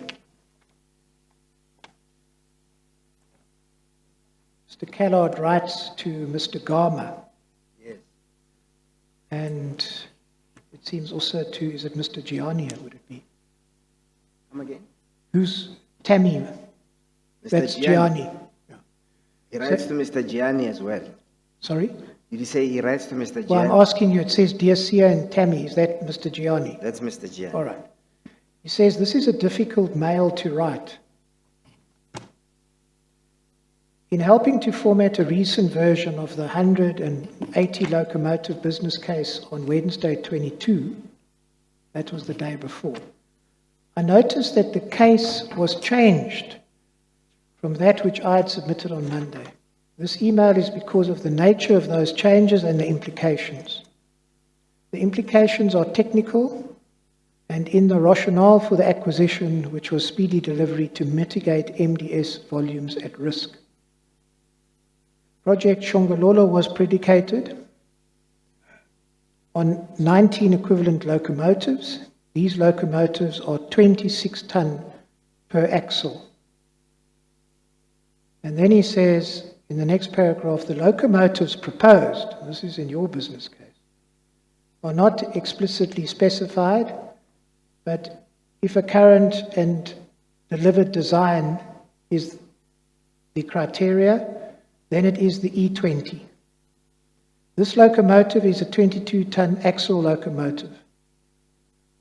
It goes on to say, this was specified as a GF locomotive. The implications are that the locomotive is not a heavy haul locomotive, is not as powerful, and the locomotive calculations for Operation Shongololo no longer hold, and the project and volume targets may be at risk.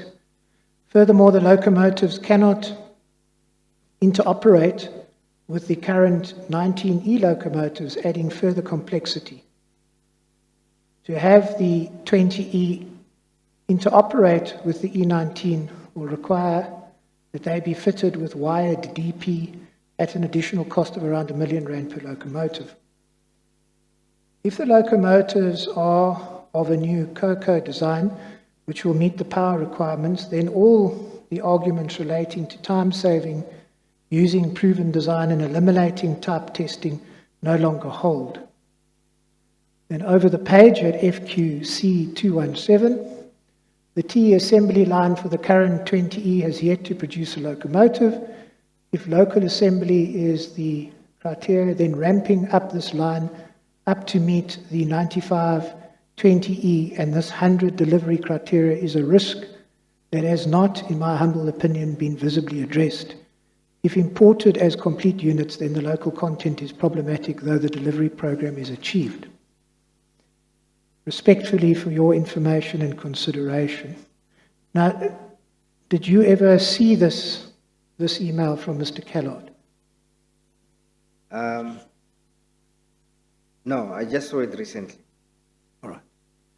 So, I would want to then take you, if I may, to page FQC 219.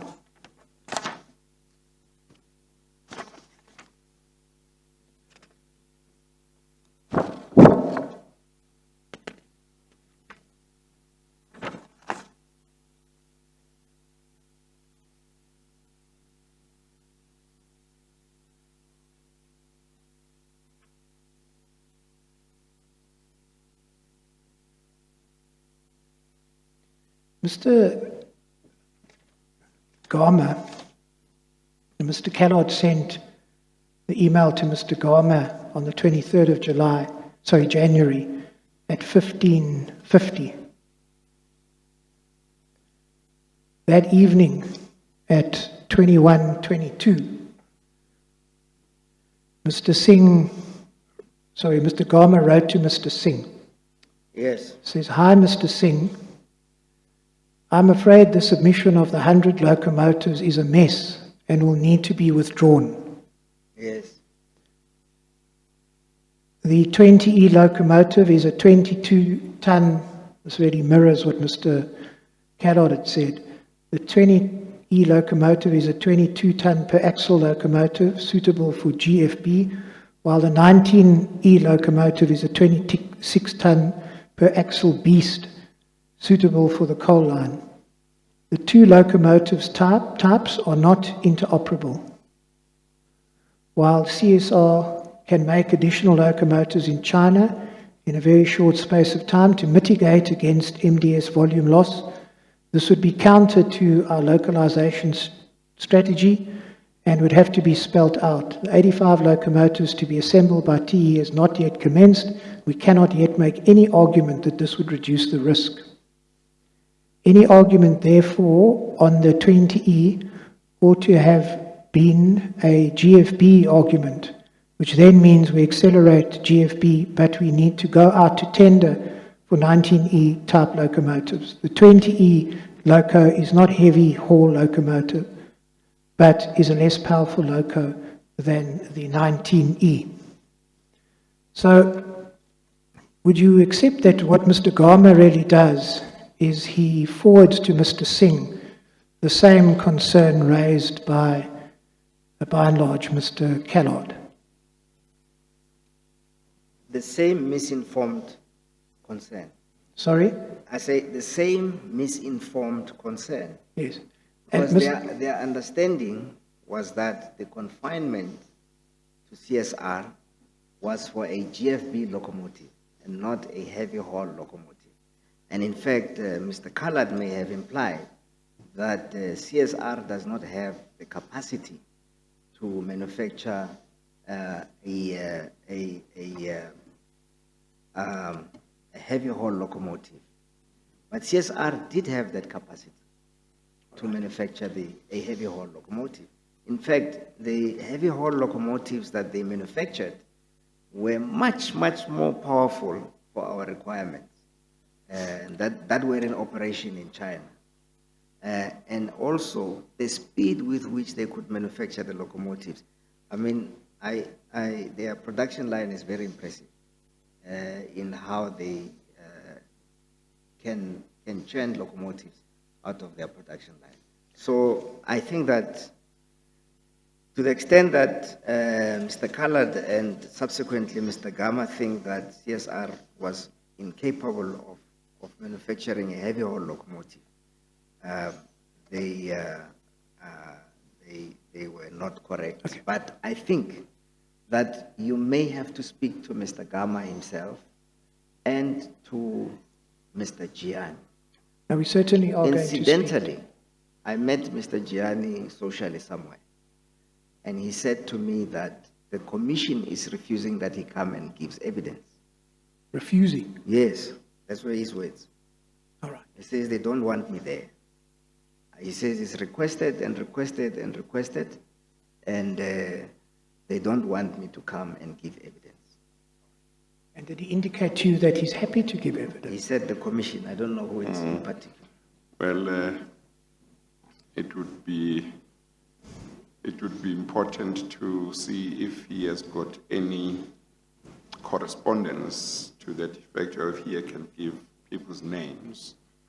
But what I can say is that for some time, knowing that our lifespan is limited, we have been seeking to make sure that we are careful in terms of the importance of evidence that witnesses will give, who come will give.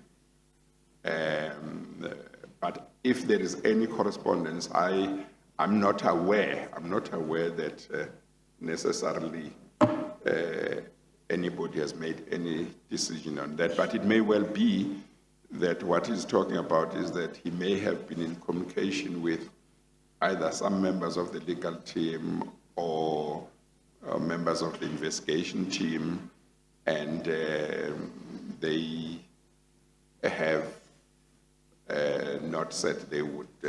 No, he showed me correspondence from before he left Transnet, from an acting group chief executive, not the current one, but the guy who was acting before. I can't remember his name.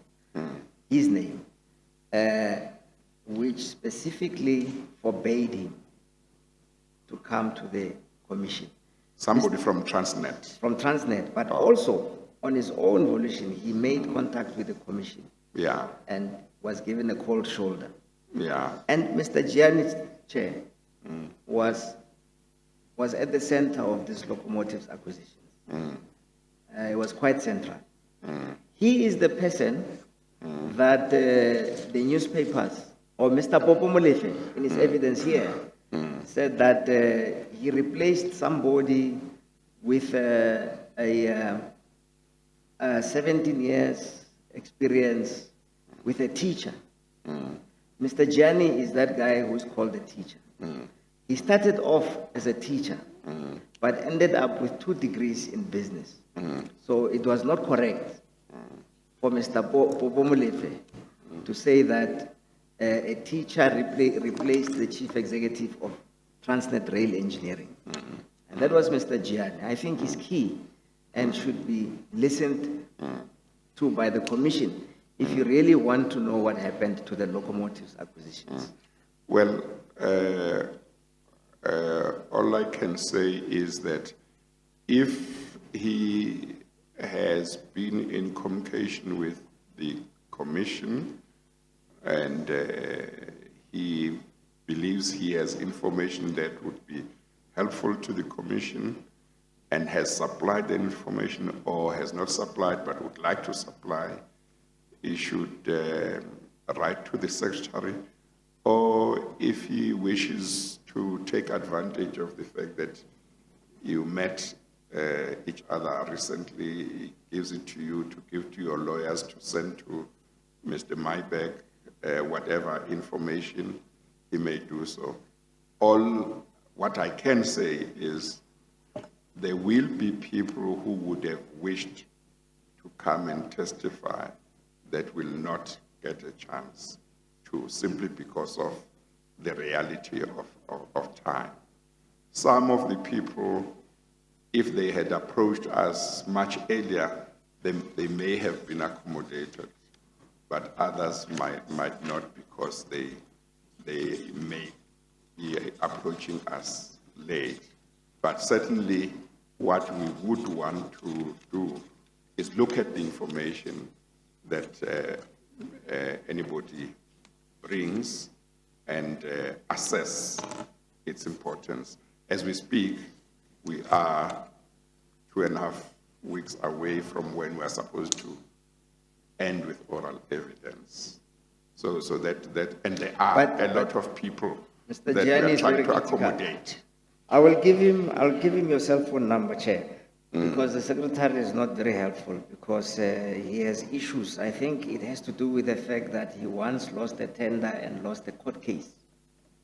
Well, can we say, past. speak to Mr. Gianni, if he doesn't mind, then maybe if he can channel whatever documents through your lawyers to Mr. Maybeck, and then we can take it from there. To Mr. Yes. Yeah. Certainly. Chairperson, Yes. we really thank you for the offer, and we'll make use of this offer. Yes. We will contact Mr. Gianni, compile all the information related to Yes. Mr. Mayberg, Yes. and Okay. copy the Secretariat of the Commission. Yes. Okay. No, Thank you very much. Okay. Thank you, Mr. Molefe.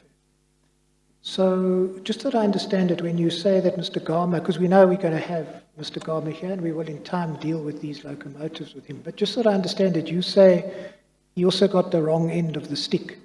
I think from reading Yes. this, And just so that I understand it, at this point in time, was presumably Mr. Garma was the CEO of Transnet Freight Rail. yes, He was presumably a rail expert.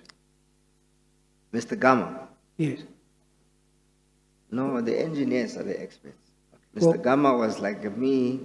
He was a chief executive. He was just an overhead expenditure like me. Well, we But certainly the guys that know. were doing the work, the experts are the train drivers and the engineers. So really, Mr. Callard was an expert. No, Mr. Khaled was not an expert. The All right. experts are the people that wrote those letters that say that the Mitsui locomotives were failing on the coal line. So Mr. can Khaled, Chairperson, is also conflicted because he works for MNS. Is it Funduzi or MNS?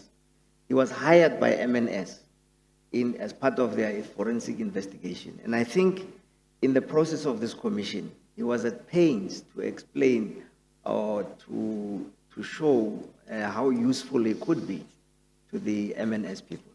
But he was a hired hand. He's a mercenary. So, Mr. Molefe, what I just wanted to do is carry on with this email stream or string. If you go to page FQC222. Maybe Mr. Maybeck, we could take a break. Now I see we are at 4 o'clock. Maybe we could take a break.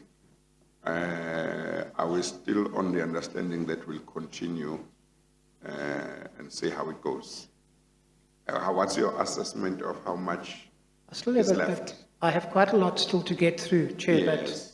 but I'm going to try my best to focus on what I consider to be the key issues. No, that's fine. Do you have an assessment of how long that might be without saying that I will hold you to that? Well, I would think probably past 7 o'clock, Yes. 6, 7, Okay, all right. I don't know. I must just say that for some reason, something tells me that I may have arranged for some evening session this evening, but hopefully I didn't. If I did, we'll see when the people Well, come. perhaps you will tell us that when Yeah, we when- reconvene, and then we can tailor things accordingly. I mean, Yes. we would like to finish today, but if we can't, I suppose it's not the end of the world. Yeah, no, it may be that there isn't. I don't know why I was feeling like we might have that problem. So we will take the break now and then we'll continue and see how it goes. Okay, all right. Let's take a 10 minutes break. I'm saying 10 minutes. We are at 8 minutes past 4. Let's return at 4:15. We are adjourned.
And you see there, it appears that Mr. Singh then says to Mr. Gama on the 24th of January, quite early in the morning at 7:02, let's discuss this morning.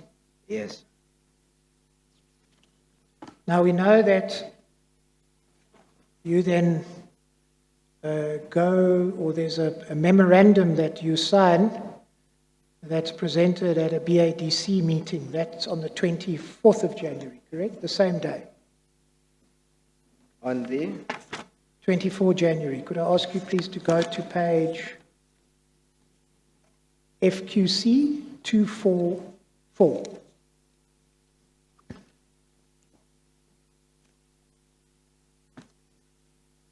yes. And this is quite a lengthy document. It ends at page 267. Yes.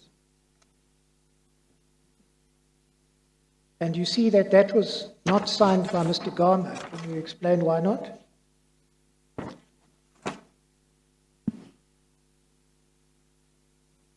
I can't remember why Mr. Gama did not sign. All right. Then let's go to the BADC meeting on the 24th of January where this memorandum served.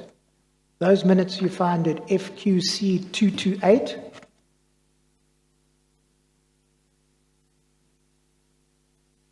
FQC 228. Yes.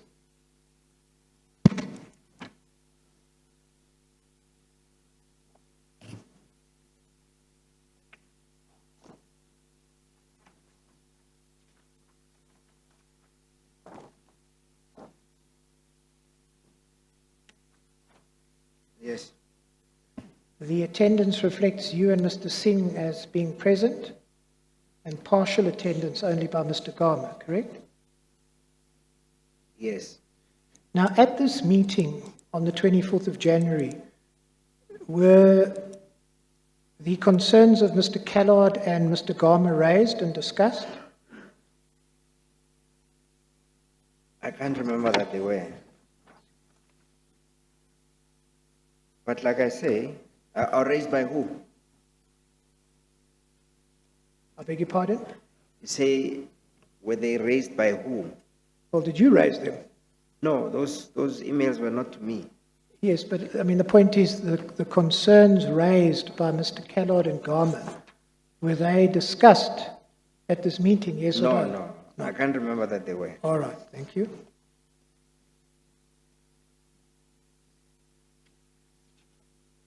Now, let us go to the affidavit of Mr. Callard, and could I ask you please to turn to paragraph 49 at page FQC 12. FQC 12. FQC 12, yes.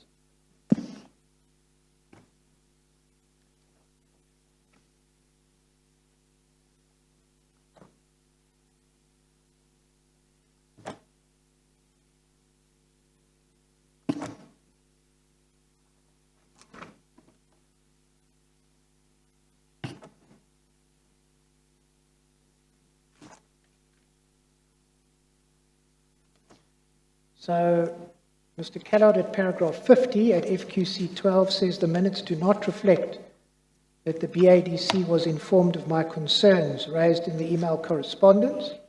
Then over the page at FQC 13, the minutes reflect that the BADC, according to Mr. Callard, was misled by management as to the validity of the confinement process by one, creating the impression that the 26-ton heavy haul CSR locomotive existed, when in fact this is not the case.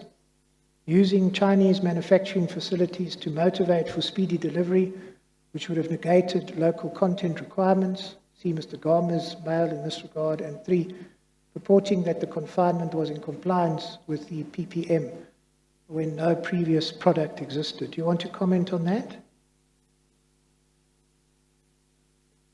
Yes.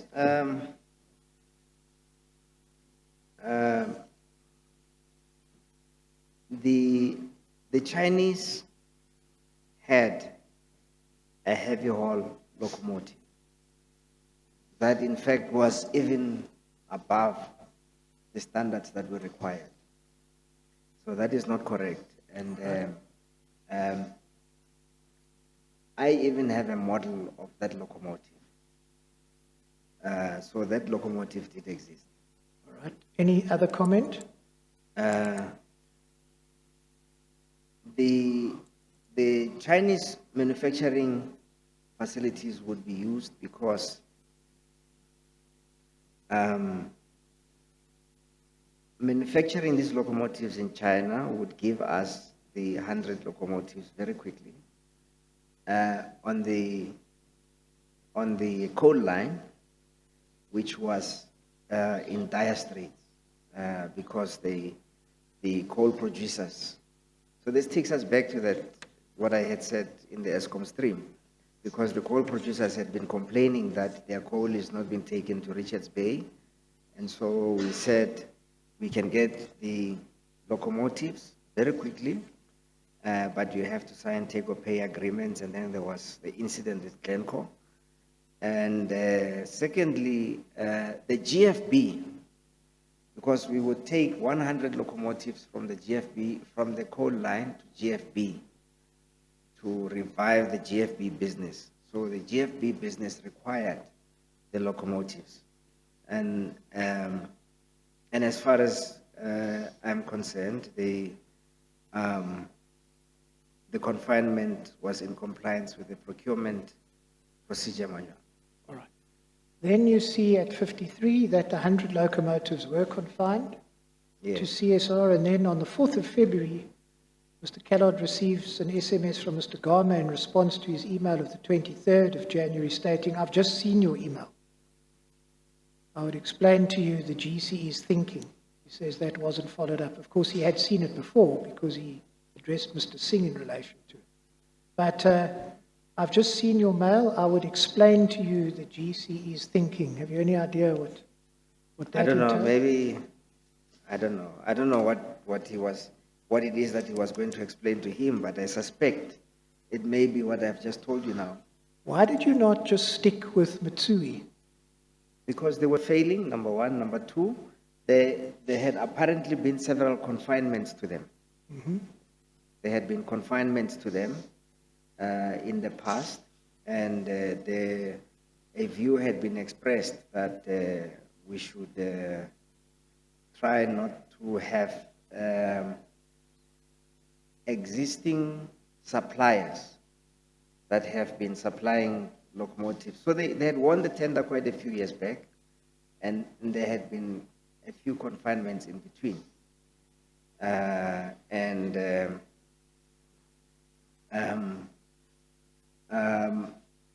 And so there was a concern that we would be entrenching monopolies, yes, those are the words, entrenching monopolies by using suppliers that won a tender a few years ago, and then we just, like mandate creep or scope creep. Every time we need locomotives, we just confine to them. So just as I understand it, though, you were in favor yourself of confinement to Mitsui. Yes. And you motivated it on a series of grounds saying it must go to Mitsui. Yes. Subsequently, you were in favor of confinement to CSR. Yes. And you motivated on the same grounds. On the same grounds. Right. Because what we needed was 100 locomotives. And the only thing that caused that, as I understand it, is you say a concern was raised about entrenching monopolies. Entrenching monopolies. And who raised that concern? I can't remember, but it was in the context of the BADC. But had it not been for that, the tender would have been awarded, obviously, to Mitsui. Might have been awarded. Yes. But subsequent to that, and this I had forgotten, there had been complaints that the Mitsui locomotives had been failing. And I had actually forgotten that until I was reminded. Now, let's deal with another issue. Just remember not to be too far from the mic. Okay. Yeah. I want to turn then to another topic relating to the 100 locomotives, and that is the increase in the ETC from 3.8 billion to 4.8 billion. From? 3.8 to 4.8.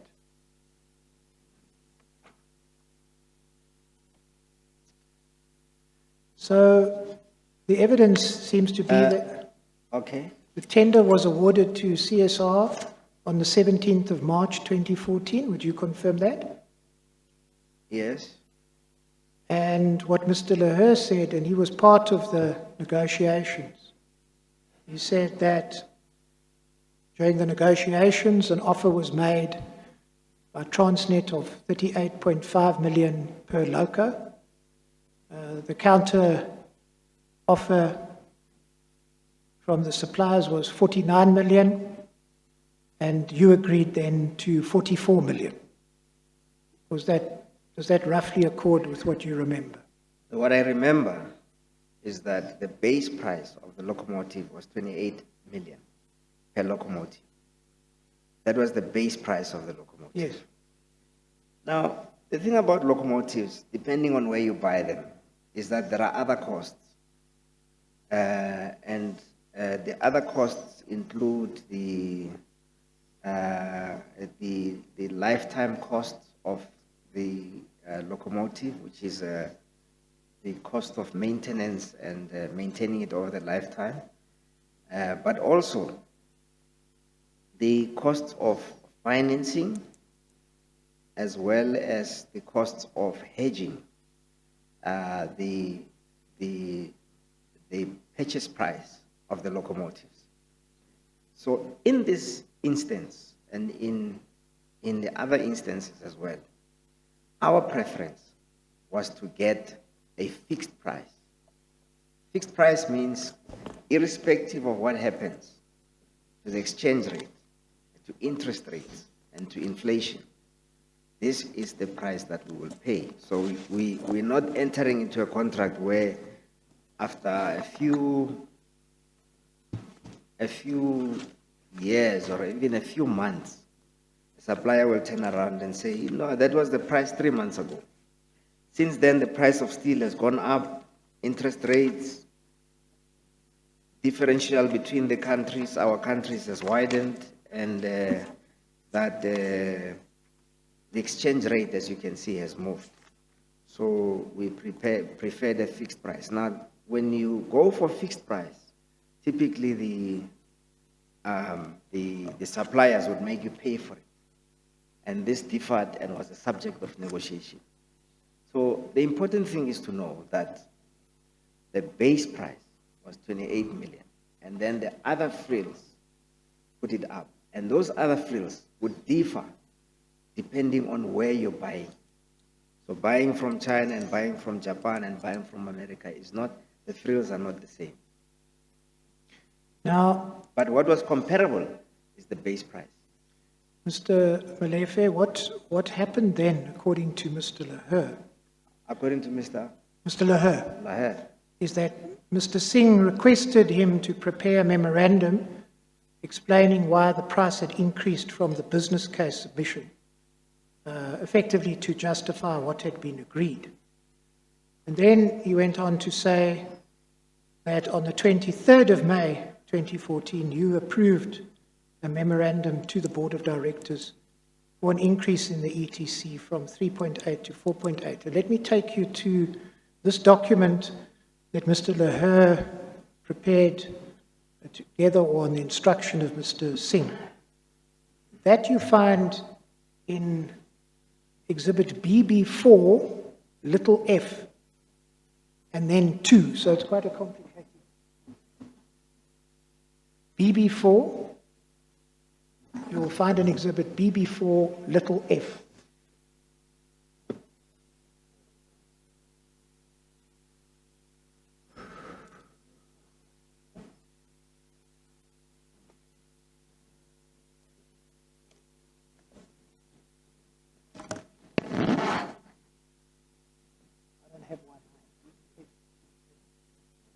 And then it's second statement.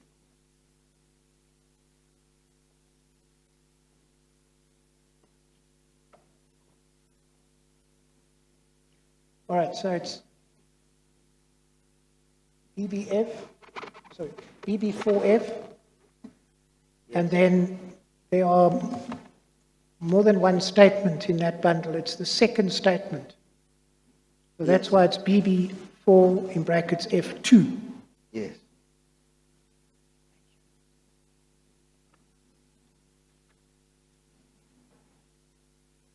And I'd like to go to page 46. In fact, the memo starts at 47.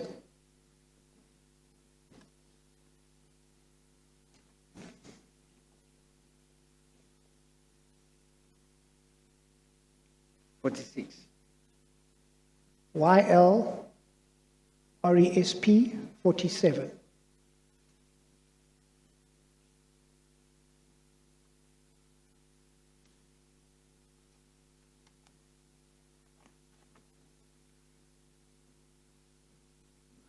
So hopefully we all have the same thing. Mr. Molefe, do you have there a memorandum at 47 to the Yes. Transnet board from yourself? Yes. And if we go to page YLRESP 60, there you find the signature page. Yes. And that reflects that you was recommended by you on Yes. the 23rd of May 2014, correct? Yes, by Mr. Gama and Mr. Singh. Yeah, you're correct, Mr. Singh. So it's 3 levels of recommendation, Mr. Singh, Mr. Gama, and yourself. I'm sorry, I thought you said page 60. 60. Mr. Mybeck? It starts at page 47, and the document, the memorandum, is signed, the chairperson, at page 60. YLRESP 060.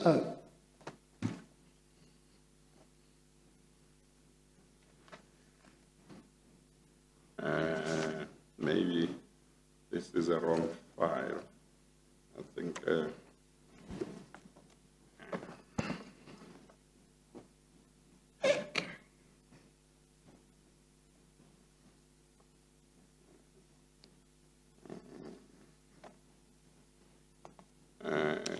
is that the memo that on page 60 has the headings methodology of scoring and meetings held? On page 60, is that the one? Well, the memorandum that we're looking at starts at page 47, chairperson.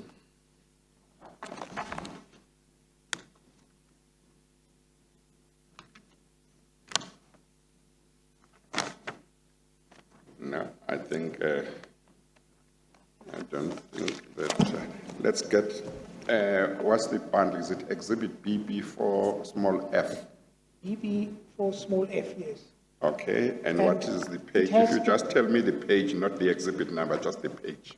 The page is 47, but there's 2 dividers. There's a first statement and a second statement. One needs to get to the second statement, because it doesn't seem to be consecutively numbered. Oh, is that so? I think that's it. That is what may be. Yeah, So so it's not sequential, not throughout the file, no. or not throughout the file. Okay, so I must go to behind after the second divider. That's correct, chairperson. Well, the dividers are numbered. There is 1, 2, 3, 4, 5. So is it the second one? I'm afraid mine are numbered differently, so perhaps I could ask my... Okay, let me see where.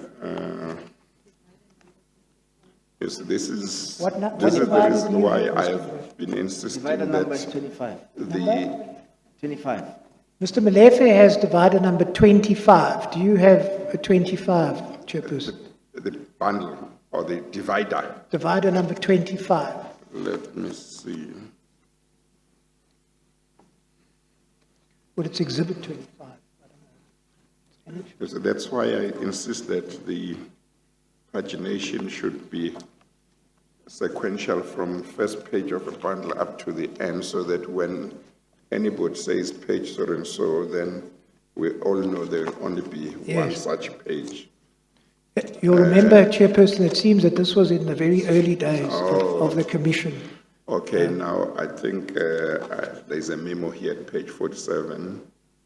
This is page RESP 047. That's correct. the one? Yes, thank you. Okay, all right. All right. So this is the memorandum that we've been speaking of, and what I've done is I've taken you to the signature page, just so that the chairperson can see now that we all have the document.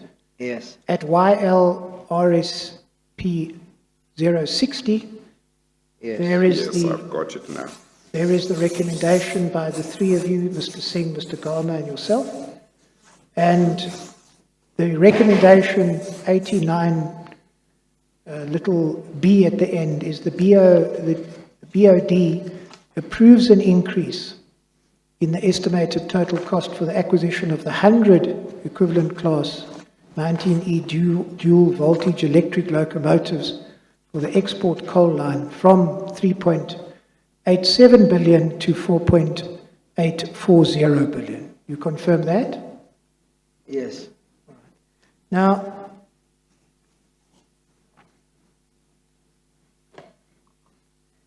evidence has been given by Mr. Callard to the effect that this increase of R1 billion was excessive and unjustifiable. You know of that evidence?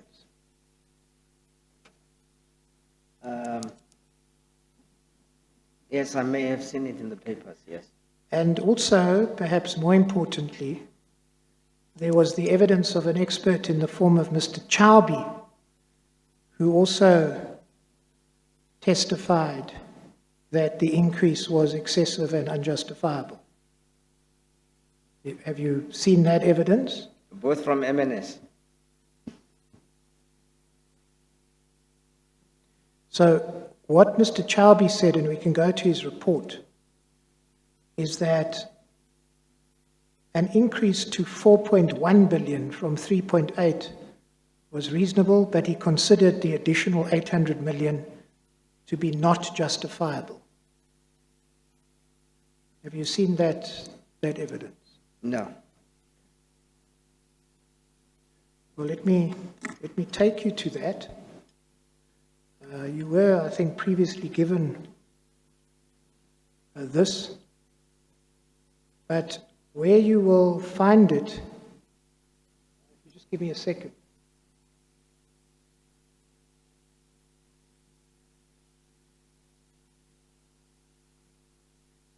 Is in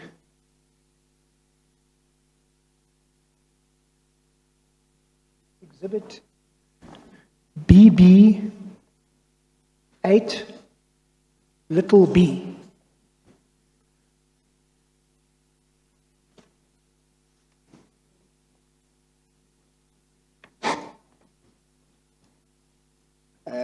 Come again, which?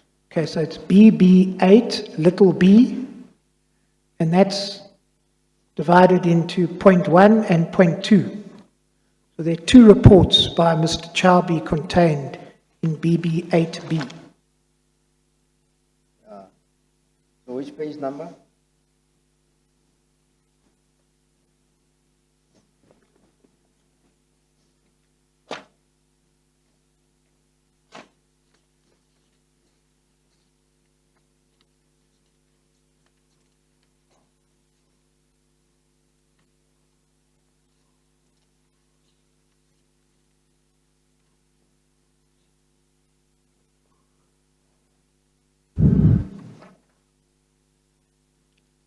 So, Chairperson, do you have Exhibit BB8 little b?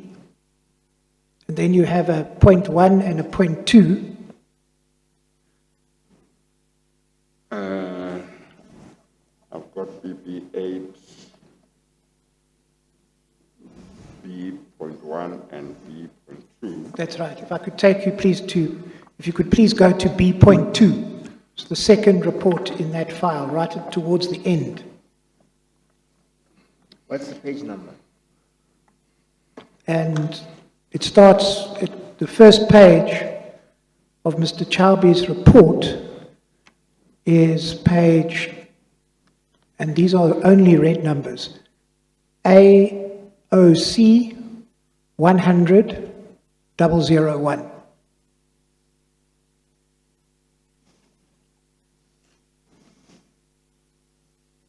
100,001. It's actually the first page, not...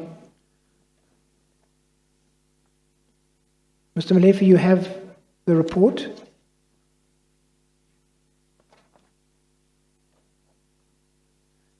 It starts at page 1. Are you there?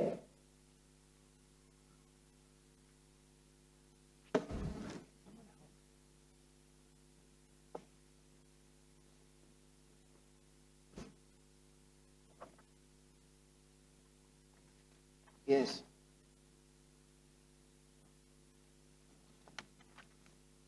Yes, I've got it. You have previously been provided with this. I mean, you've seen this before. I can't say that I have, but it's fine. All right. It was actually, in fact, attached to your... It's one of the annexes to the request for you to file an affidavit. Yes. But let's not worry about that for the moment. But Are that you is at fine. page 1? Yeah, yes. Okay. Could I ask you to turn to page 20?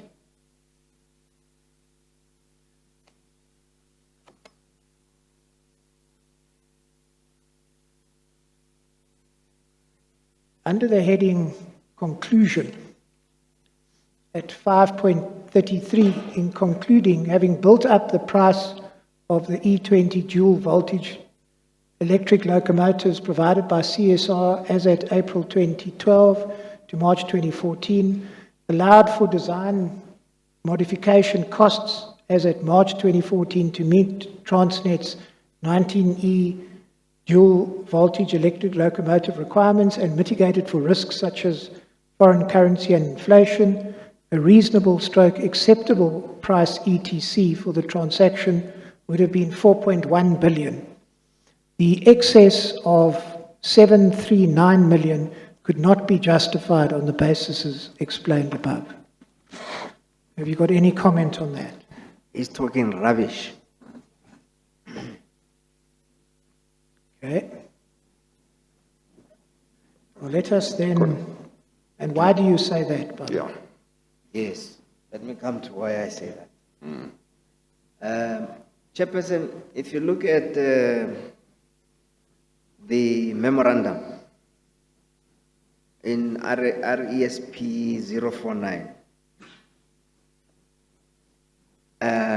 paragraph 22, it says A, Forex movements from the approved business case to the award date, so the reasons for the increase in ETC.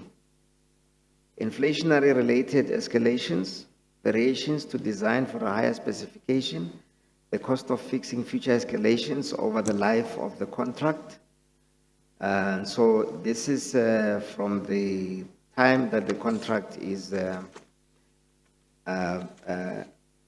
entered into for the life of the contract. And it says forward-looking risk mitigation. And then it says cost of fixing Forex exposure, forward-looking risk mitigation. And it says contingencies related to variation orders,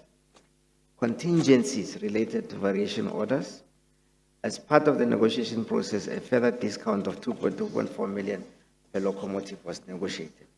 Now, my point is, in arriving at the figure based on what is in the memorandum, assumptions would have to be made. So when you say that forward-looking, you have to make assumptions. From one economist to the other, the assumptions won't be the same. Even if the assumptions are the same, they won't arrive at the same figure. That's just how it is. That is how. So the risk mitigation and calculations for risk like this, forward-looking, is not a science. It's an art. So you can't calculate it to the cent because it's about assumptions. So what he did is that he came up with his own assumptions and arrived at another number. The people that were doing this memo and that were doing this calculation here had other assumptions, perhaps even the same assumptions, but different parameters and variables in their assumptions. And by definition, they came to a different number. That cannot be imputed to mean impropriety. It's just that if you take two risk specialists and you put them in one room or in two separate rooms and give them the same facts and ask them to calculate a forward-looking price, they will come at different numbers. They will arrive at different numbers. And part of what influences them are subjective factors. Subjective factors. I mean, it comes at the point to where even what they had for breakfast influences what their feeling is about a particular issue on that particular day. So this is not a science. I noticed yesterday when you were explaining the meaning of ETC, the E in ETC is estimated. And the thing about estimated is that if I asked everybody in this room to estimate anything, we want to have the same number. So it's not a science, it's an art. Estimation is an art. So this is the work of two artists. Of course, even if you're talking simply about estimating anything, yes, there will be parameters to say, if somebody says, what do you estimate what the price will be of that bottle in front of you? If somebody suddenly says a particular figure, everyone will say, no, that's just out. So, but if there would be certain amounts, if people give different amounts within a certain range, it's taken that's reasonable. You accept that part. No, Chair. We were in class when the lecturer demonstrated this. And he took a wine glass. Yeah. And he filled it with Tic Tacs, small sweets. And we were about 15 in class. And he says, please walk around this wine glass and estimate the number of sweets. And write down your estimate.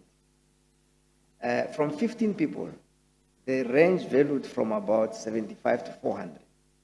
And he says, that's your lecture for the day on estimation. Yeah, but maybe we shouldn't spend too much time on this. I mean, it doesn't mean anything, because what you don't know is what is inside the wine glass. Yes, no, what I'm saying is it might differ in terms of what you are talking about, but if somebody is going to come and say they estimate that bottle in front of you to cost 20,000 rand, you know, many people are going to say, no, that's completely out, just empty bottle. You know.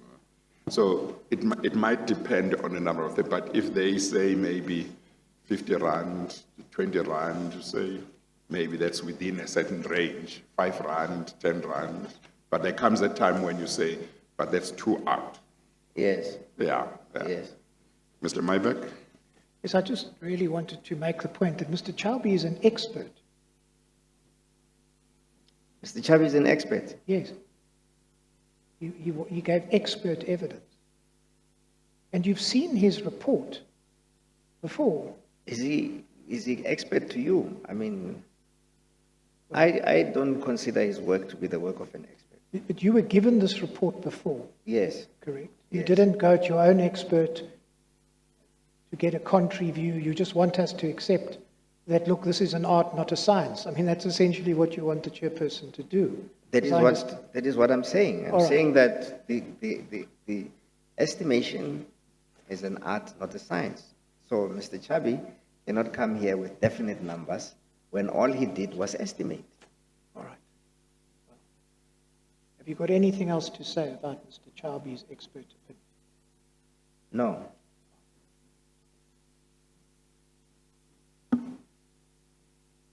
just want to take you to something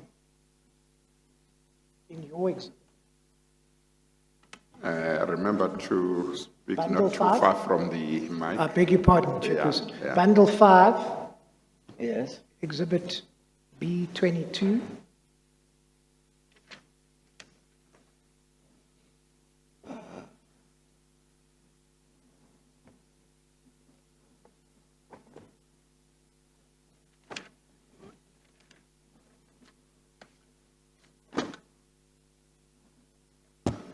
I just want to take you, please, to the Regulation 10.6 notice, which you find at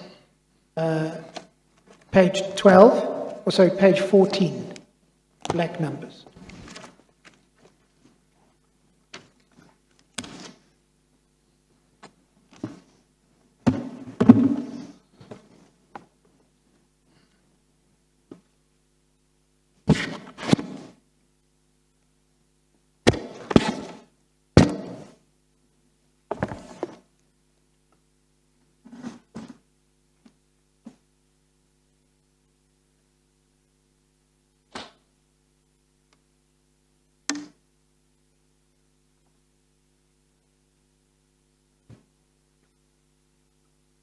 Bundle 5, yes?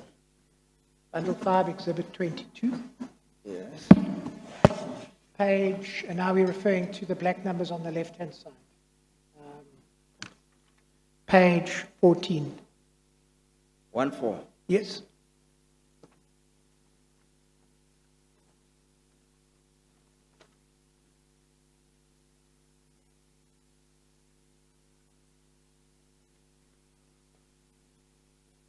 Yes. There, perhaps I could ask you to turn to page 17, and I'd like to refer to paragraph 1.6.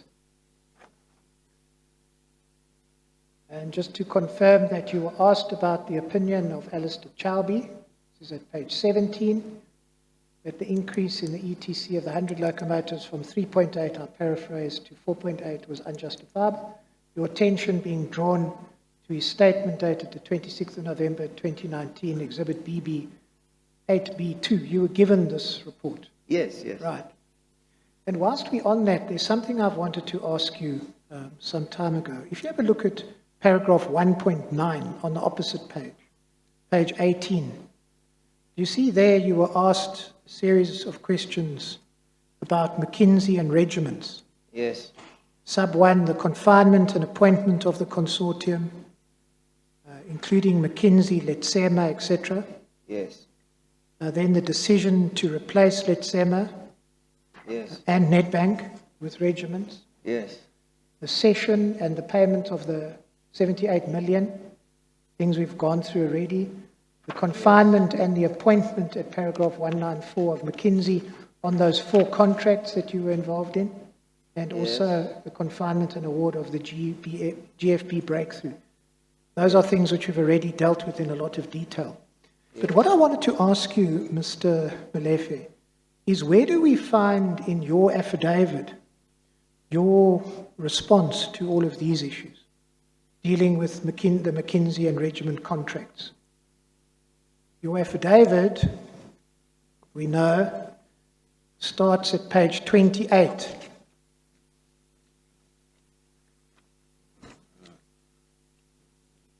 Of Bundle 5, Exhibit BB22. There is your affidavit. Perhaps you could just page through it. Yes. I'm sorry. Bundle 5, you said?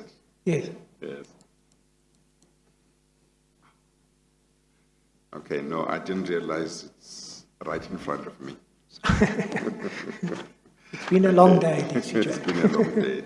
Did you say 22? To 28 is Mr. Molefe's affidavit. Okay. So unless I have it wrong, and you can correct me, you don't deal with McKinsey or regiments at all, or do you? No, I don't. You don't. No, I don't. I think that it was in error, Chairperson. Yet, Please remember that this was the 12th day of November 2020. And this notice required us or me to deal with this, with all of these issues within 7 weeks. And then on the same day, there was another directive that said that, which was an ESCOM directive, which required me to deal with quite substantial issues within 30 days. And on top of that, Chairperson, I'm actually a student. It was in the middle of my exams. So I put away all of these directives and finished my exams first. And then I was under pressure to finish the 30-day directive. I even think I asked for an extension. And while I was still busy dealing with them, there was a subpoena to appear on the 15th of January. And the subpoena came with its own issues. The 15th of January was about the same time as this affidavit was due. So there was a lot of pressure. And what I did is I dealt with it to the best of my ability. And I must apologize if in the process I may have neglected to deal with the McKinsey issues. However, having said that, I would hope that my dealing with the issues today was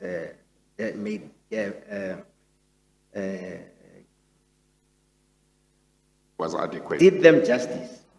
Yes, I hope that we dealt with them adequately, and that there is nothing that I have said today that I would not have said had I had sufficient time and to prepare and finalize my affidavit properly. so, Mr. Molefe, just so I understand it, in your affidavit, nowhere do you say that there's certain topics that I haven't dealt with or I haven't had enough time. Chairperson, maybe I can be helpful in this regard. Yes. The regulation 10.6 notice that was brought to our attention, which was signed by the chairperson dated the 12th of November 2020, has specific areas which required Mr. Molefe to prepare his affidavit on. And this regulation 10.6 notice makes no reference to McKinsey. Well, you might not be having the right one. The one that Mr. Maybeck referred to does have a reference. You might be looking at a wrong one. I think Mr. Molefe had it, I had it. And Yes, I think Maybeck we're my learned friend, perhaps. Yes. We might not be on the same page, literally. Yes. Mr. Molefe was issued with two 10.6 directives. Yes. I'm That's referring apart to, from the ESCOM one, I think Yes. he also said he got I'm the referring ESCOM to one, the yeah. second Transnet one. ones, Oh. yeah. Mr. So you might be having one of them, but not the one he was referring to. Okay, thanks, Chair. All right, well, let's leave it at that. So just so that I understand it, Mr. Molefe, before we move on, did you then forget to deal with McKinsey regiments, or did you deliberately not deal with it because you didn't have enough time?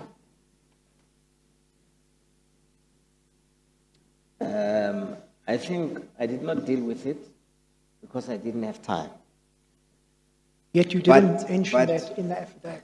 But as you may have noticed from the way that I have dealt with it today, had I had time to deal with it, I would have dealt with it exactly as I dealt with it today. All right. Could I then please take you to Exhibit 27, that's bundle 6.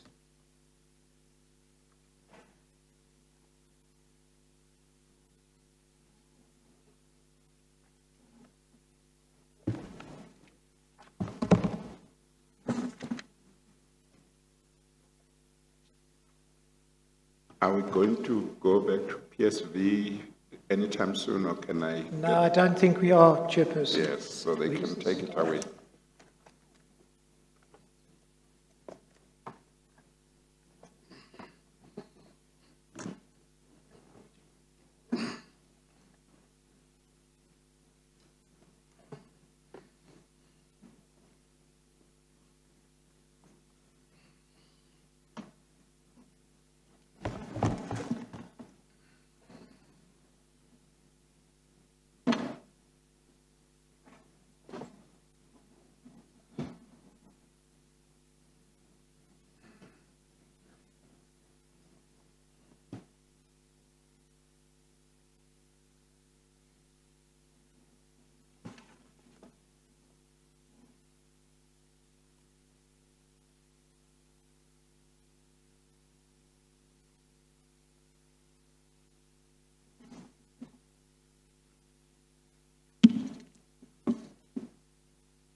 Could I take you, please, to page 117 of that exhibit, exhibit 27 in bundle 6. This is the Fundutsi report. Just for the record, that's Transnet Bundle 6. And it's at page 177. 117. 117. Thank you.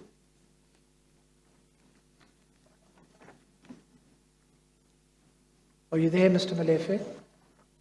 Yes. I'd just like to draw your attention to some paragraphs in this report. Let's start on page 117 with paragraph 5.6.4.8. Are you there? In about the middle of the page. Mr. Molefe? Yes. It says that from Mitsui's July 2013 proposal, we determined that their ETC for 119 e-locomotives was 3.188 billion. The said ETC included all costs. Mitsui indicated that there were not going to be any escalation costs except for material steel portion. You see that? Yes. Do you have any comment on that?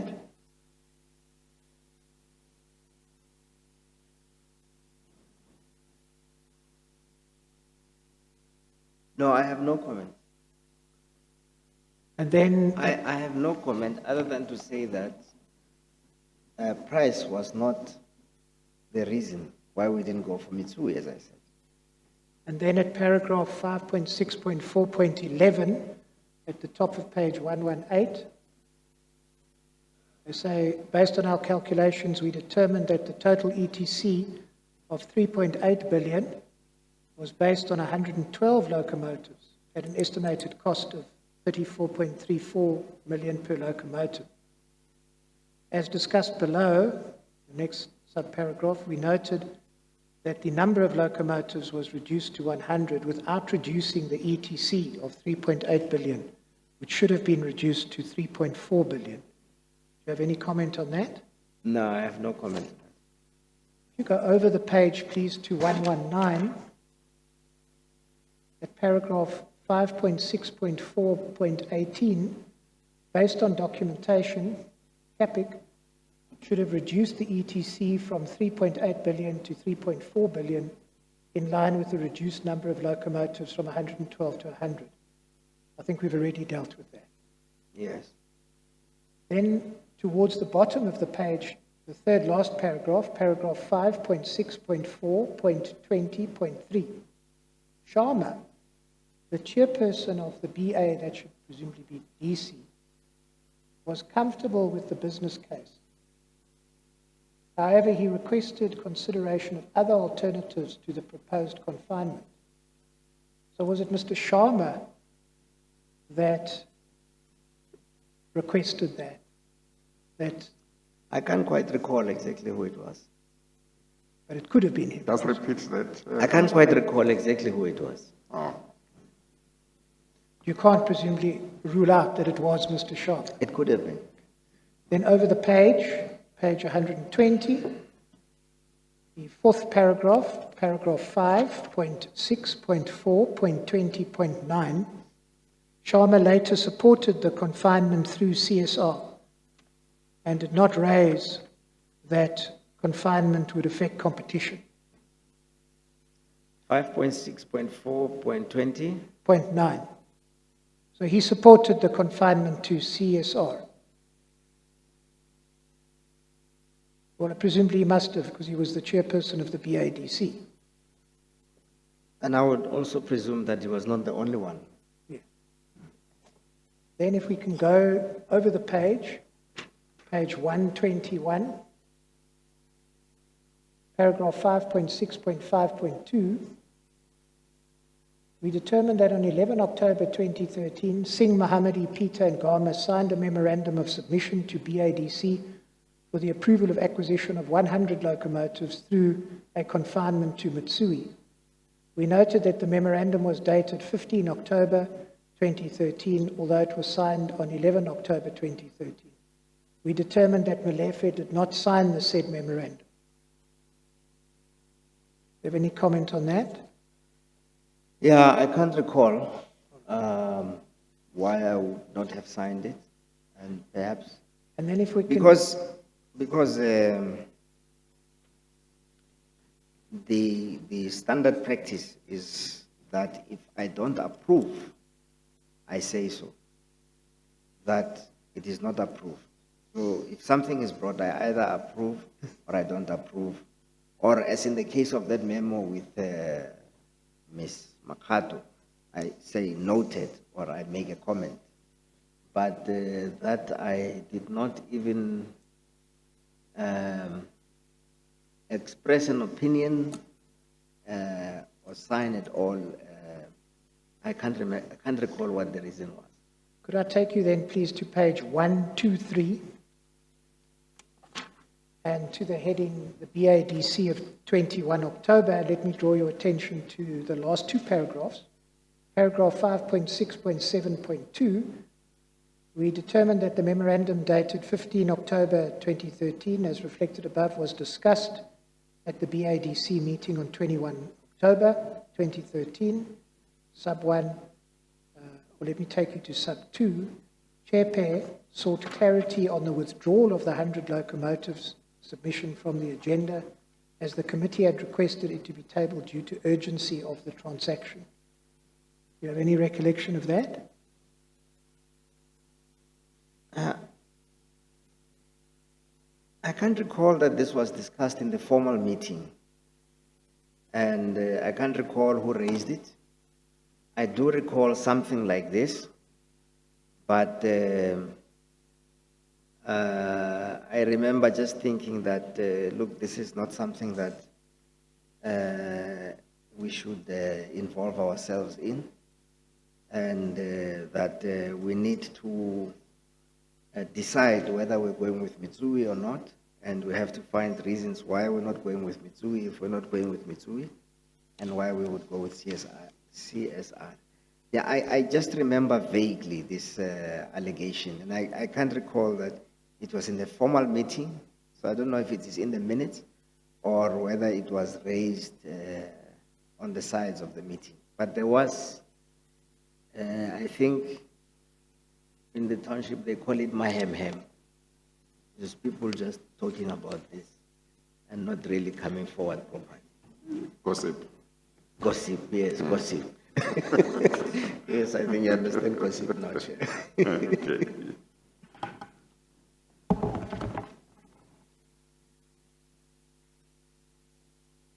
it's not even saying here who raised that issue.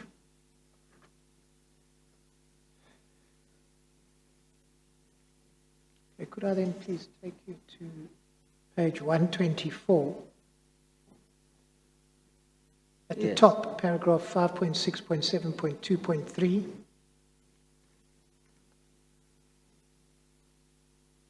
Management represented by Molefe Pt.2 and Mosia indicated that upon reflection, they opted to withdraw the matter after considering that when the initiatory confinement was made in 2010, there were press reports alleging that the company Mitsui had entered into a 1.4 billion locomotive procurement secret So deal. where are you reading? Which paragraph? The first paragraph at the top of page 124. 1 to 4.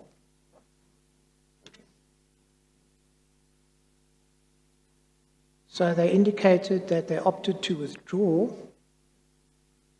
because after the initial confinement, there were press reports alleging that Mitsui had entered into a 1.4 billion locomotive procurement secret deal that was concluded without being put out to tender, which the then special advisor to the former Deputy President Tlante was set to benefit from. Who said this? Well, it says management represented by Molefe Pt.2 indicated that upon reflection they opted to withdraw because of this. Well, I was never a part of talking about that secret deal. Then at paragraph 5.6.7.2.6, during our consultation with Callard, he indicated that on 21 October 2013, Molefe withdrew the 100 locomotives memorandum, correct? Yes. And then subparagraph 8 under that, during our consultation with Gama, he confirmed that Molefe withdrew the said memorandum. Gama further indicated that the reason why Molefe did not sign the memorandum of 15 October 2013 was because he had changed his mind and did not want Transnet to confine the acquisition of 100 locomotives through Mitsui. I cannot comment on that. Next subparagraph, as reflected above, one of the reasons advanced not to confine through Mitsui was the alleged negative publicity relating to allegations of links between Mitsui and the special advisor to the former deputy president. Any comment on that? No, I can't comment on that. I can't comment on that. During our consultation, the next subparagraph, with Gianni, he indicated that the allegation against the special advisor to the former president Tlante was never investigated at the time. The motivation to Mitsui was rejected by the BADC. You want to comment on that? Yes, that is true, that it was never investigated.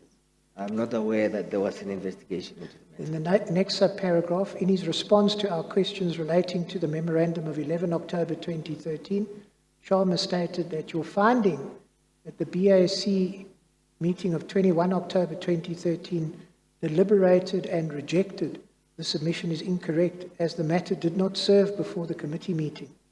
The minutes which you are in possession of do not support your finding. Any comment on that? Well, the minutes would reflect exactly what happened at the meeting. And then sub 13, 2 paragraphs below that, they say it cannot be a coincidence that the memorandum that Molefe did not sign on 15 October was the same memorandum that the BADC rejected in its meeting of 21 October 2013. It is further not a coincidence that the BADC rejected the confinement through Mitsui, the recommendation to which Molefe did not sign prior to the presentation to BADC. Do you want to comment on that? Well, yeah, this is now becoming stranger than fiction. So there was a memorandum that I did not sign that nevertheless served before BADC. Is that, I don't know, is that what happened?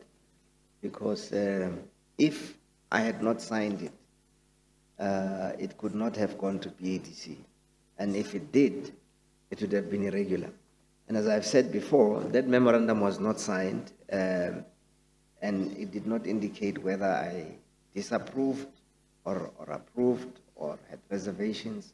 I did not give reasons. The normal practice would have been for me to sign, but then indicate, bring the matter to finality one way or another. All right, and then if I can move on to... So if it was a memorandum that I had not signed, it is a memorandum that does not exist. I want to move on to page 126, Yes. under the heading Memorandum to Confine through CSR dated 21 January, which we've dealt with. And go to paragraph 5.6.8.10, the second last one on that page. We determined that after Singh received the memorandum from Gama, he either changed it or had it changed from a confinement to Mitsui to a confinement to CSR. This is based on the fact that a confinement of the said document signed by Singh and Molefe on 21 January 2014 and 22 January 2014, respectively, had the name of the entity for confinement changed from Mitsui to CSR. Yes. I think you've accepted that. Once it was determined that we are not going through Mitsui, with Mitsui, as I say, the business case did not change. So the business case for getting 100 locomotives for the coal line was still there. And so the reasons were still the same. And then the last paragraph on page 126, 5.6.8.11, Gama indicated that the memorandum presented by to BADC by Molefe to confine through CSR did not originate from TFR. Would you take issue with that? I cannot comment on that. Well, where did it originate from? Well, the paragraph before says that it was the same as the Mitsui memorandum. Yeah. So the business case for the 100 locomotives Yes, no, we know that. did come from TFR. Yes, but then So there was a as- change from Mitsui to CSR. Yes, it was a change in the party, Yes. and not in the. So who affected that change? I think it was between myself and Mr. Singh. Yes, well, precisely. It didn't Yes. originate from TFR. No, the origin. Well, maybe Yes. we don't understand each other Well, because I think we perhaps do on this occasion. yeah, the memorandum for Mitsui was a motivation Yes. for the acquisition Correct. of 100 locomotives. Yes. And that came from TFR. That came from TFR. In that sense, it originated from TFR. But what didn't come from TFR was the motivation for confinement to CSR. Yes. Correct. And that is what I'm saying. Okay. That was done by Mr. Singh, and you, as you say. Yes. He further stated that he made the said conclusion based on the fact that none of the TFR officials signed it, and further that TFR recommended a confinement through Mitsui and not CSR. I assume there's not an issue there. Yes. And So then- now, Mr.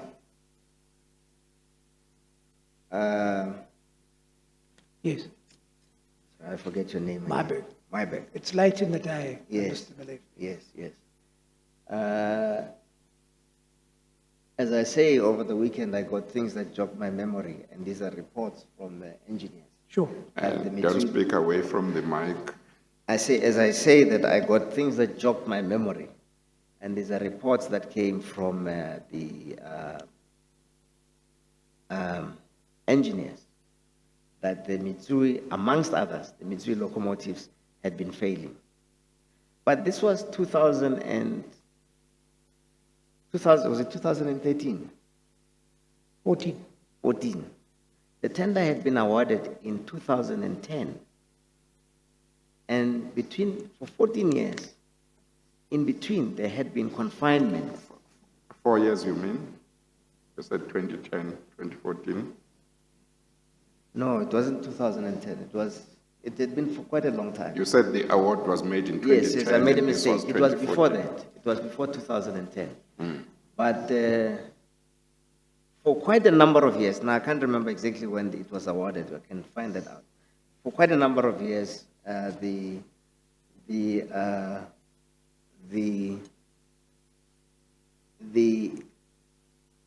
tender had been awarded quite a long time ago, and in between there had been confinements. Yeah. So there was this issue of entrenched monopoly, number one, and number two, the locomotives had been failing. Yes. All right. And then if we could go, please, to page 127, paragraph 5.6.8.12, the top of the page. You'll see there that it recorded that Gama indicated that he found out for the first time that the confinement was changed from Mitsui to CSR when he was at the BADC meeting of 24 January. Yes, I can't comment on that. That is what Gama says. And then if you go to page 129, towards the middle of the page, paragraph 5.6.9.3, this is Mr. Gianni, the gentleman you mentioned.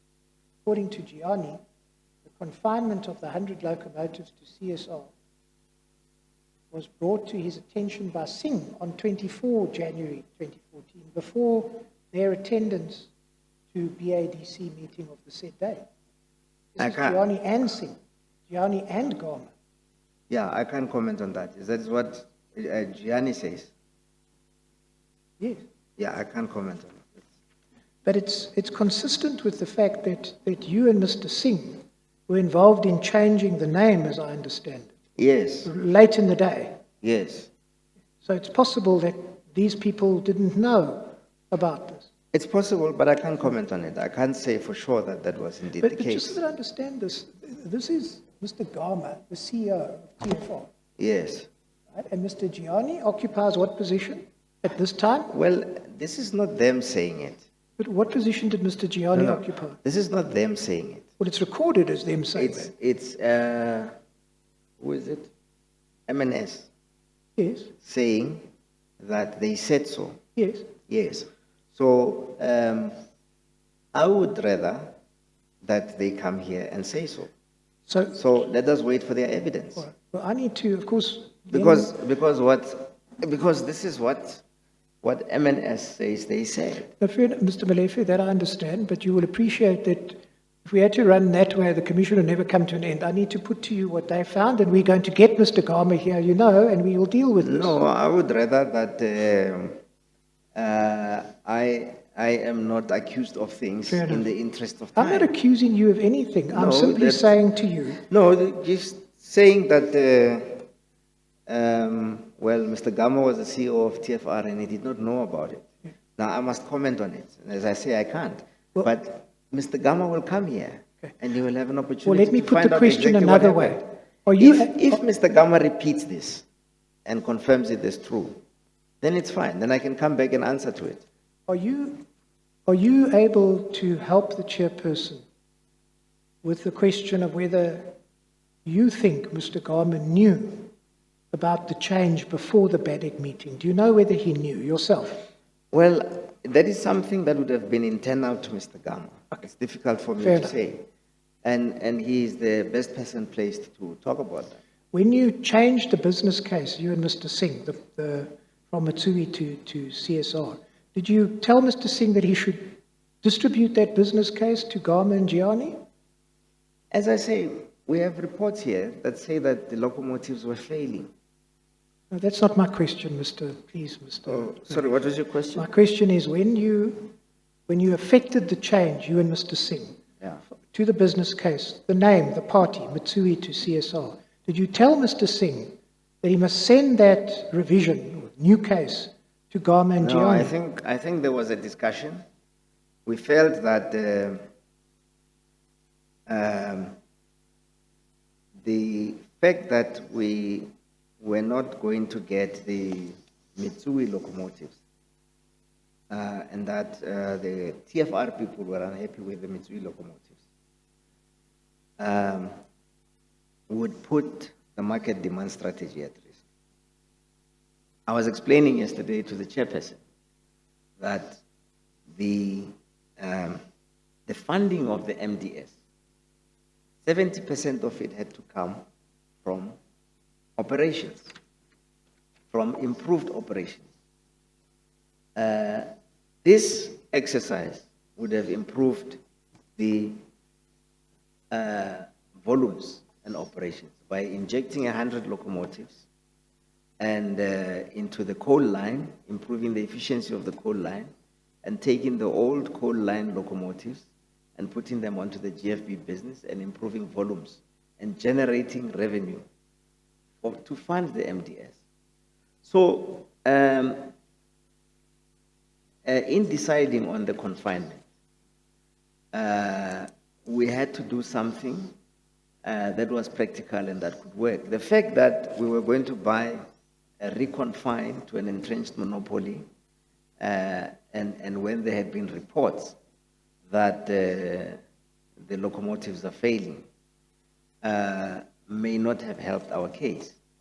So the concern was to move with speed so that we can improve the operations of the business and generate the money that we need for the MDS. The MDS was not just about rail. I see the Commission's concern is just rail. But the MDS included the ports. It included the pipelines. It included a project to manufacture our own locomotive that would be made in South Africa.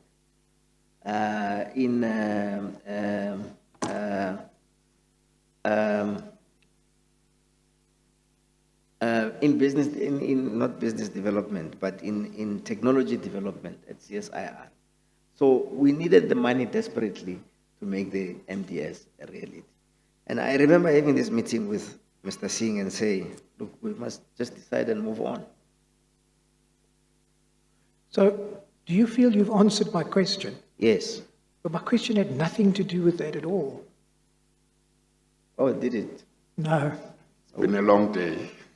What was it about? It was a very simple question, and that is when you changed the party in the confinement, in the business Yes. case, from Mitsui to CSR, you and Singh, did you tell Mr. Singh that he must send that new thing, that new document, to Gianni and Gama? That's my all. answer was, it was a discussion, and I gave you the context. But when you told us about your discussion now, right at the end, you said you had a discussion with Singh. You never mentioned Gama.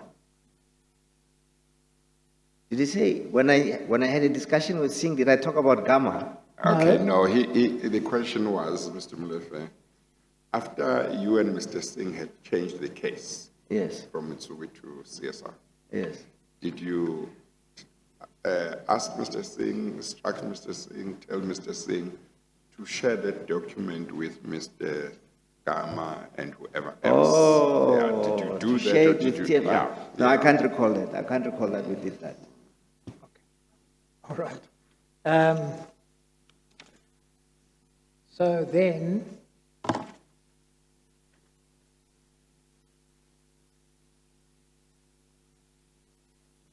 I've taken you to paragraph 5.6.9.3 at page 129. Let's go to the next paragraph. Gianni further indicated that he wasn't provided with the memorandum to confine to CSR before the BADC meeting held on 24 January. 5.6.9.3. 5.6.9.4, it's just below. Yes. He says he wasn't provided with it. And according to Gianni, he had a glimpse of the memorandum confining to CSR after Singh presented it to the BADC. Yes, I Any think comment that on that? this is what MNS is saying about Gianni, and I would rather that he comes here and explains. And then I must then put to you, perhaps finally in that regard, two paragraphs below that, 5.6.9.6. Gianni indicated that he was not certain that CSR could manufacture the 19E locomotives as required by TFR because they had not supplied the 19E locomotives to TFR before.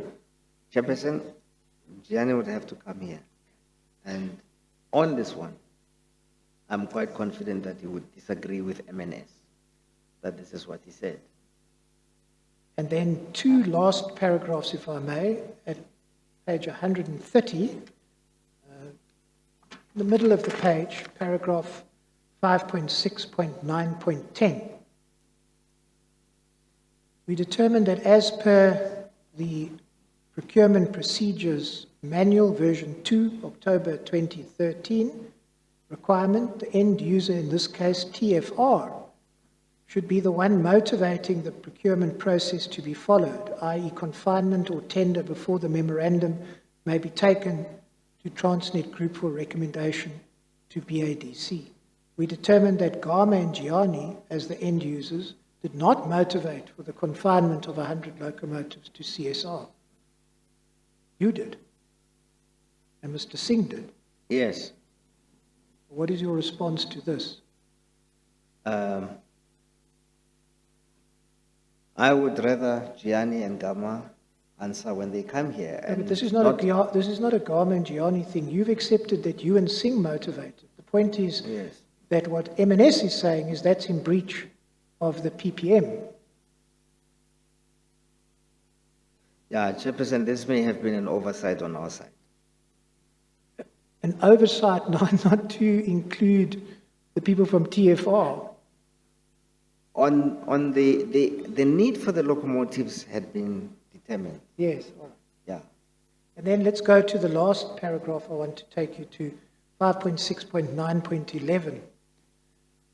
We determined that paragraph 15.1.5 of the 2013 PPM states that, quote, the submission for confinement must be fully motivated in writing by the end user and the Operational Division Chief Procurement Officer, TFR, to Operational Division's Main Acquisition Council, AC, and the Operations Division Chief Executive Officer for prior written support of the recommendation to confine.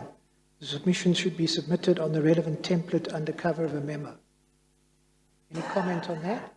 This is the 2013 PPM. Yeah, it may well have said so, but as we discussed earlier, it also said other things. So you think this may have been an oversight, as you've said? Come again? You've said it could have been an oversight, as you put it. Yeah, it could have been an oversight, but now reading this, if the reliance was on the 2013 PPM, what I'm saying is that M&S is quoting this part of the PPM, but does not quote the sections that we were dealing with earlier of the PPM that allowed for exactly what happened in the end.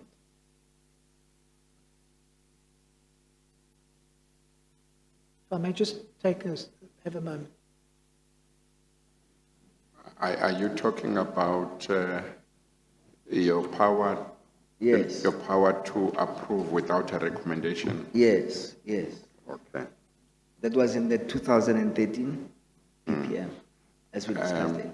I thought Mr. Mybeck said Mr. Volming's point in regard to that was that you only had that power in cases where you are dealing with a confidential confinement. Yes, absolutely. Yes. Not just a normal confinement, if I can put it that way. Yes, yes. Yeah. Yeah, and then... So this one, wasn't this one, is the position that here we were not dealing with a confidential confinement? Yeah, perhaps, Chairperson, that technicality could be sustained. Yeah, okay. Of course, one's dealing here with a high volume or high value contract, massive contract, correct? Yes. All right, let's then move on to the procurement of the 1064 locomotives. Yes, Thanks, Chairperson, I have a request, and my request is that I'm really exhausted. Yes. And No, that's I don't think that I will understandable. do the 1064 justice if we could come back Yes. to. No, that's understandable. Mr. Mybeck? Well, I assume that Mr. Molefe says he wants to call it a day now. Or does he want to I think take so. a break? Or wait. I think you said you are already exhausted, Yes, so you yes. would like that we adjourn. Yes, Chairperson, especially that last night Yeah. I have to Yeah. stay up and read the document. No, I think that's fair enough. Yeah, I mean, we Yeah, that's don't fair think enough. that's unreasonable at all, Yeah, Chairperson. yeah. Let's talk about what should be the way forward. So just to perhaps outline what I've still got to deal with. Yes, yeah. We must deal with the 1064, which I think will probably take as much time as dealing with 100, an hour or two.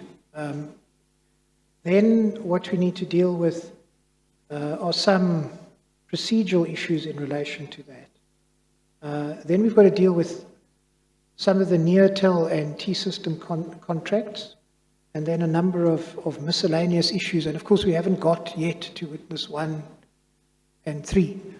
So there is quite a bit that still needs to be traversed, I'm afraid.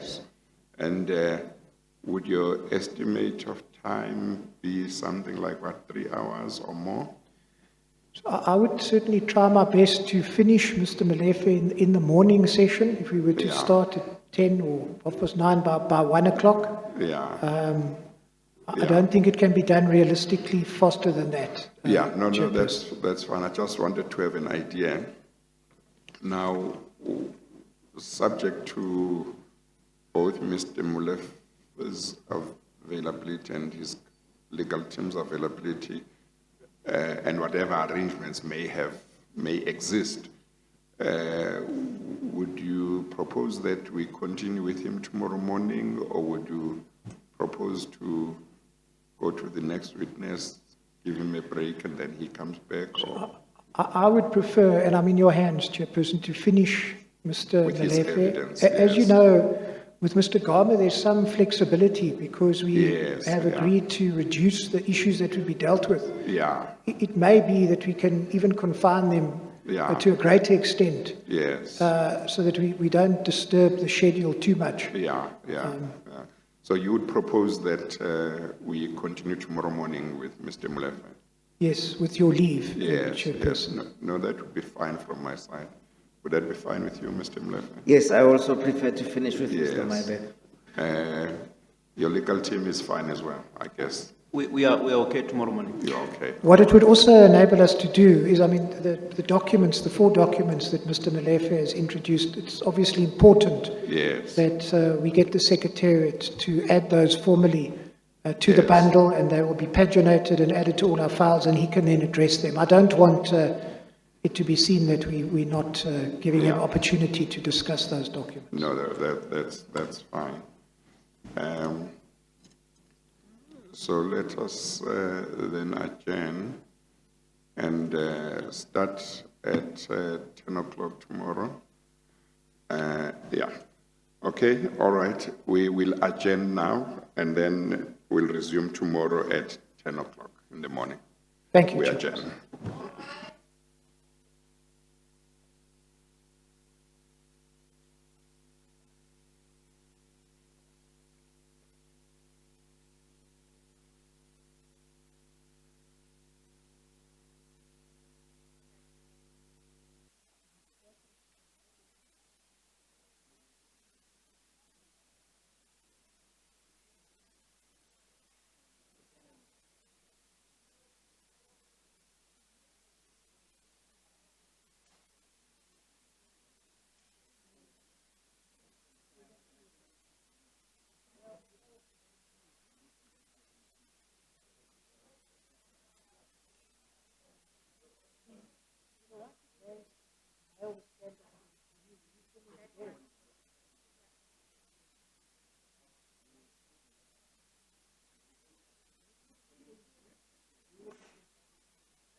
Then what we would do, and it's so very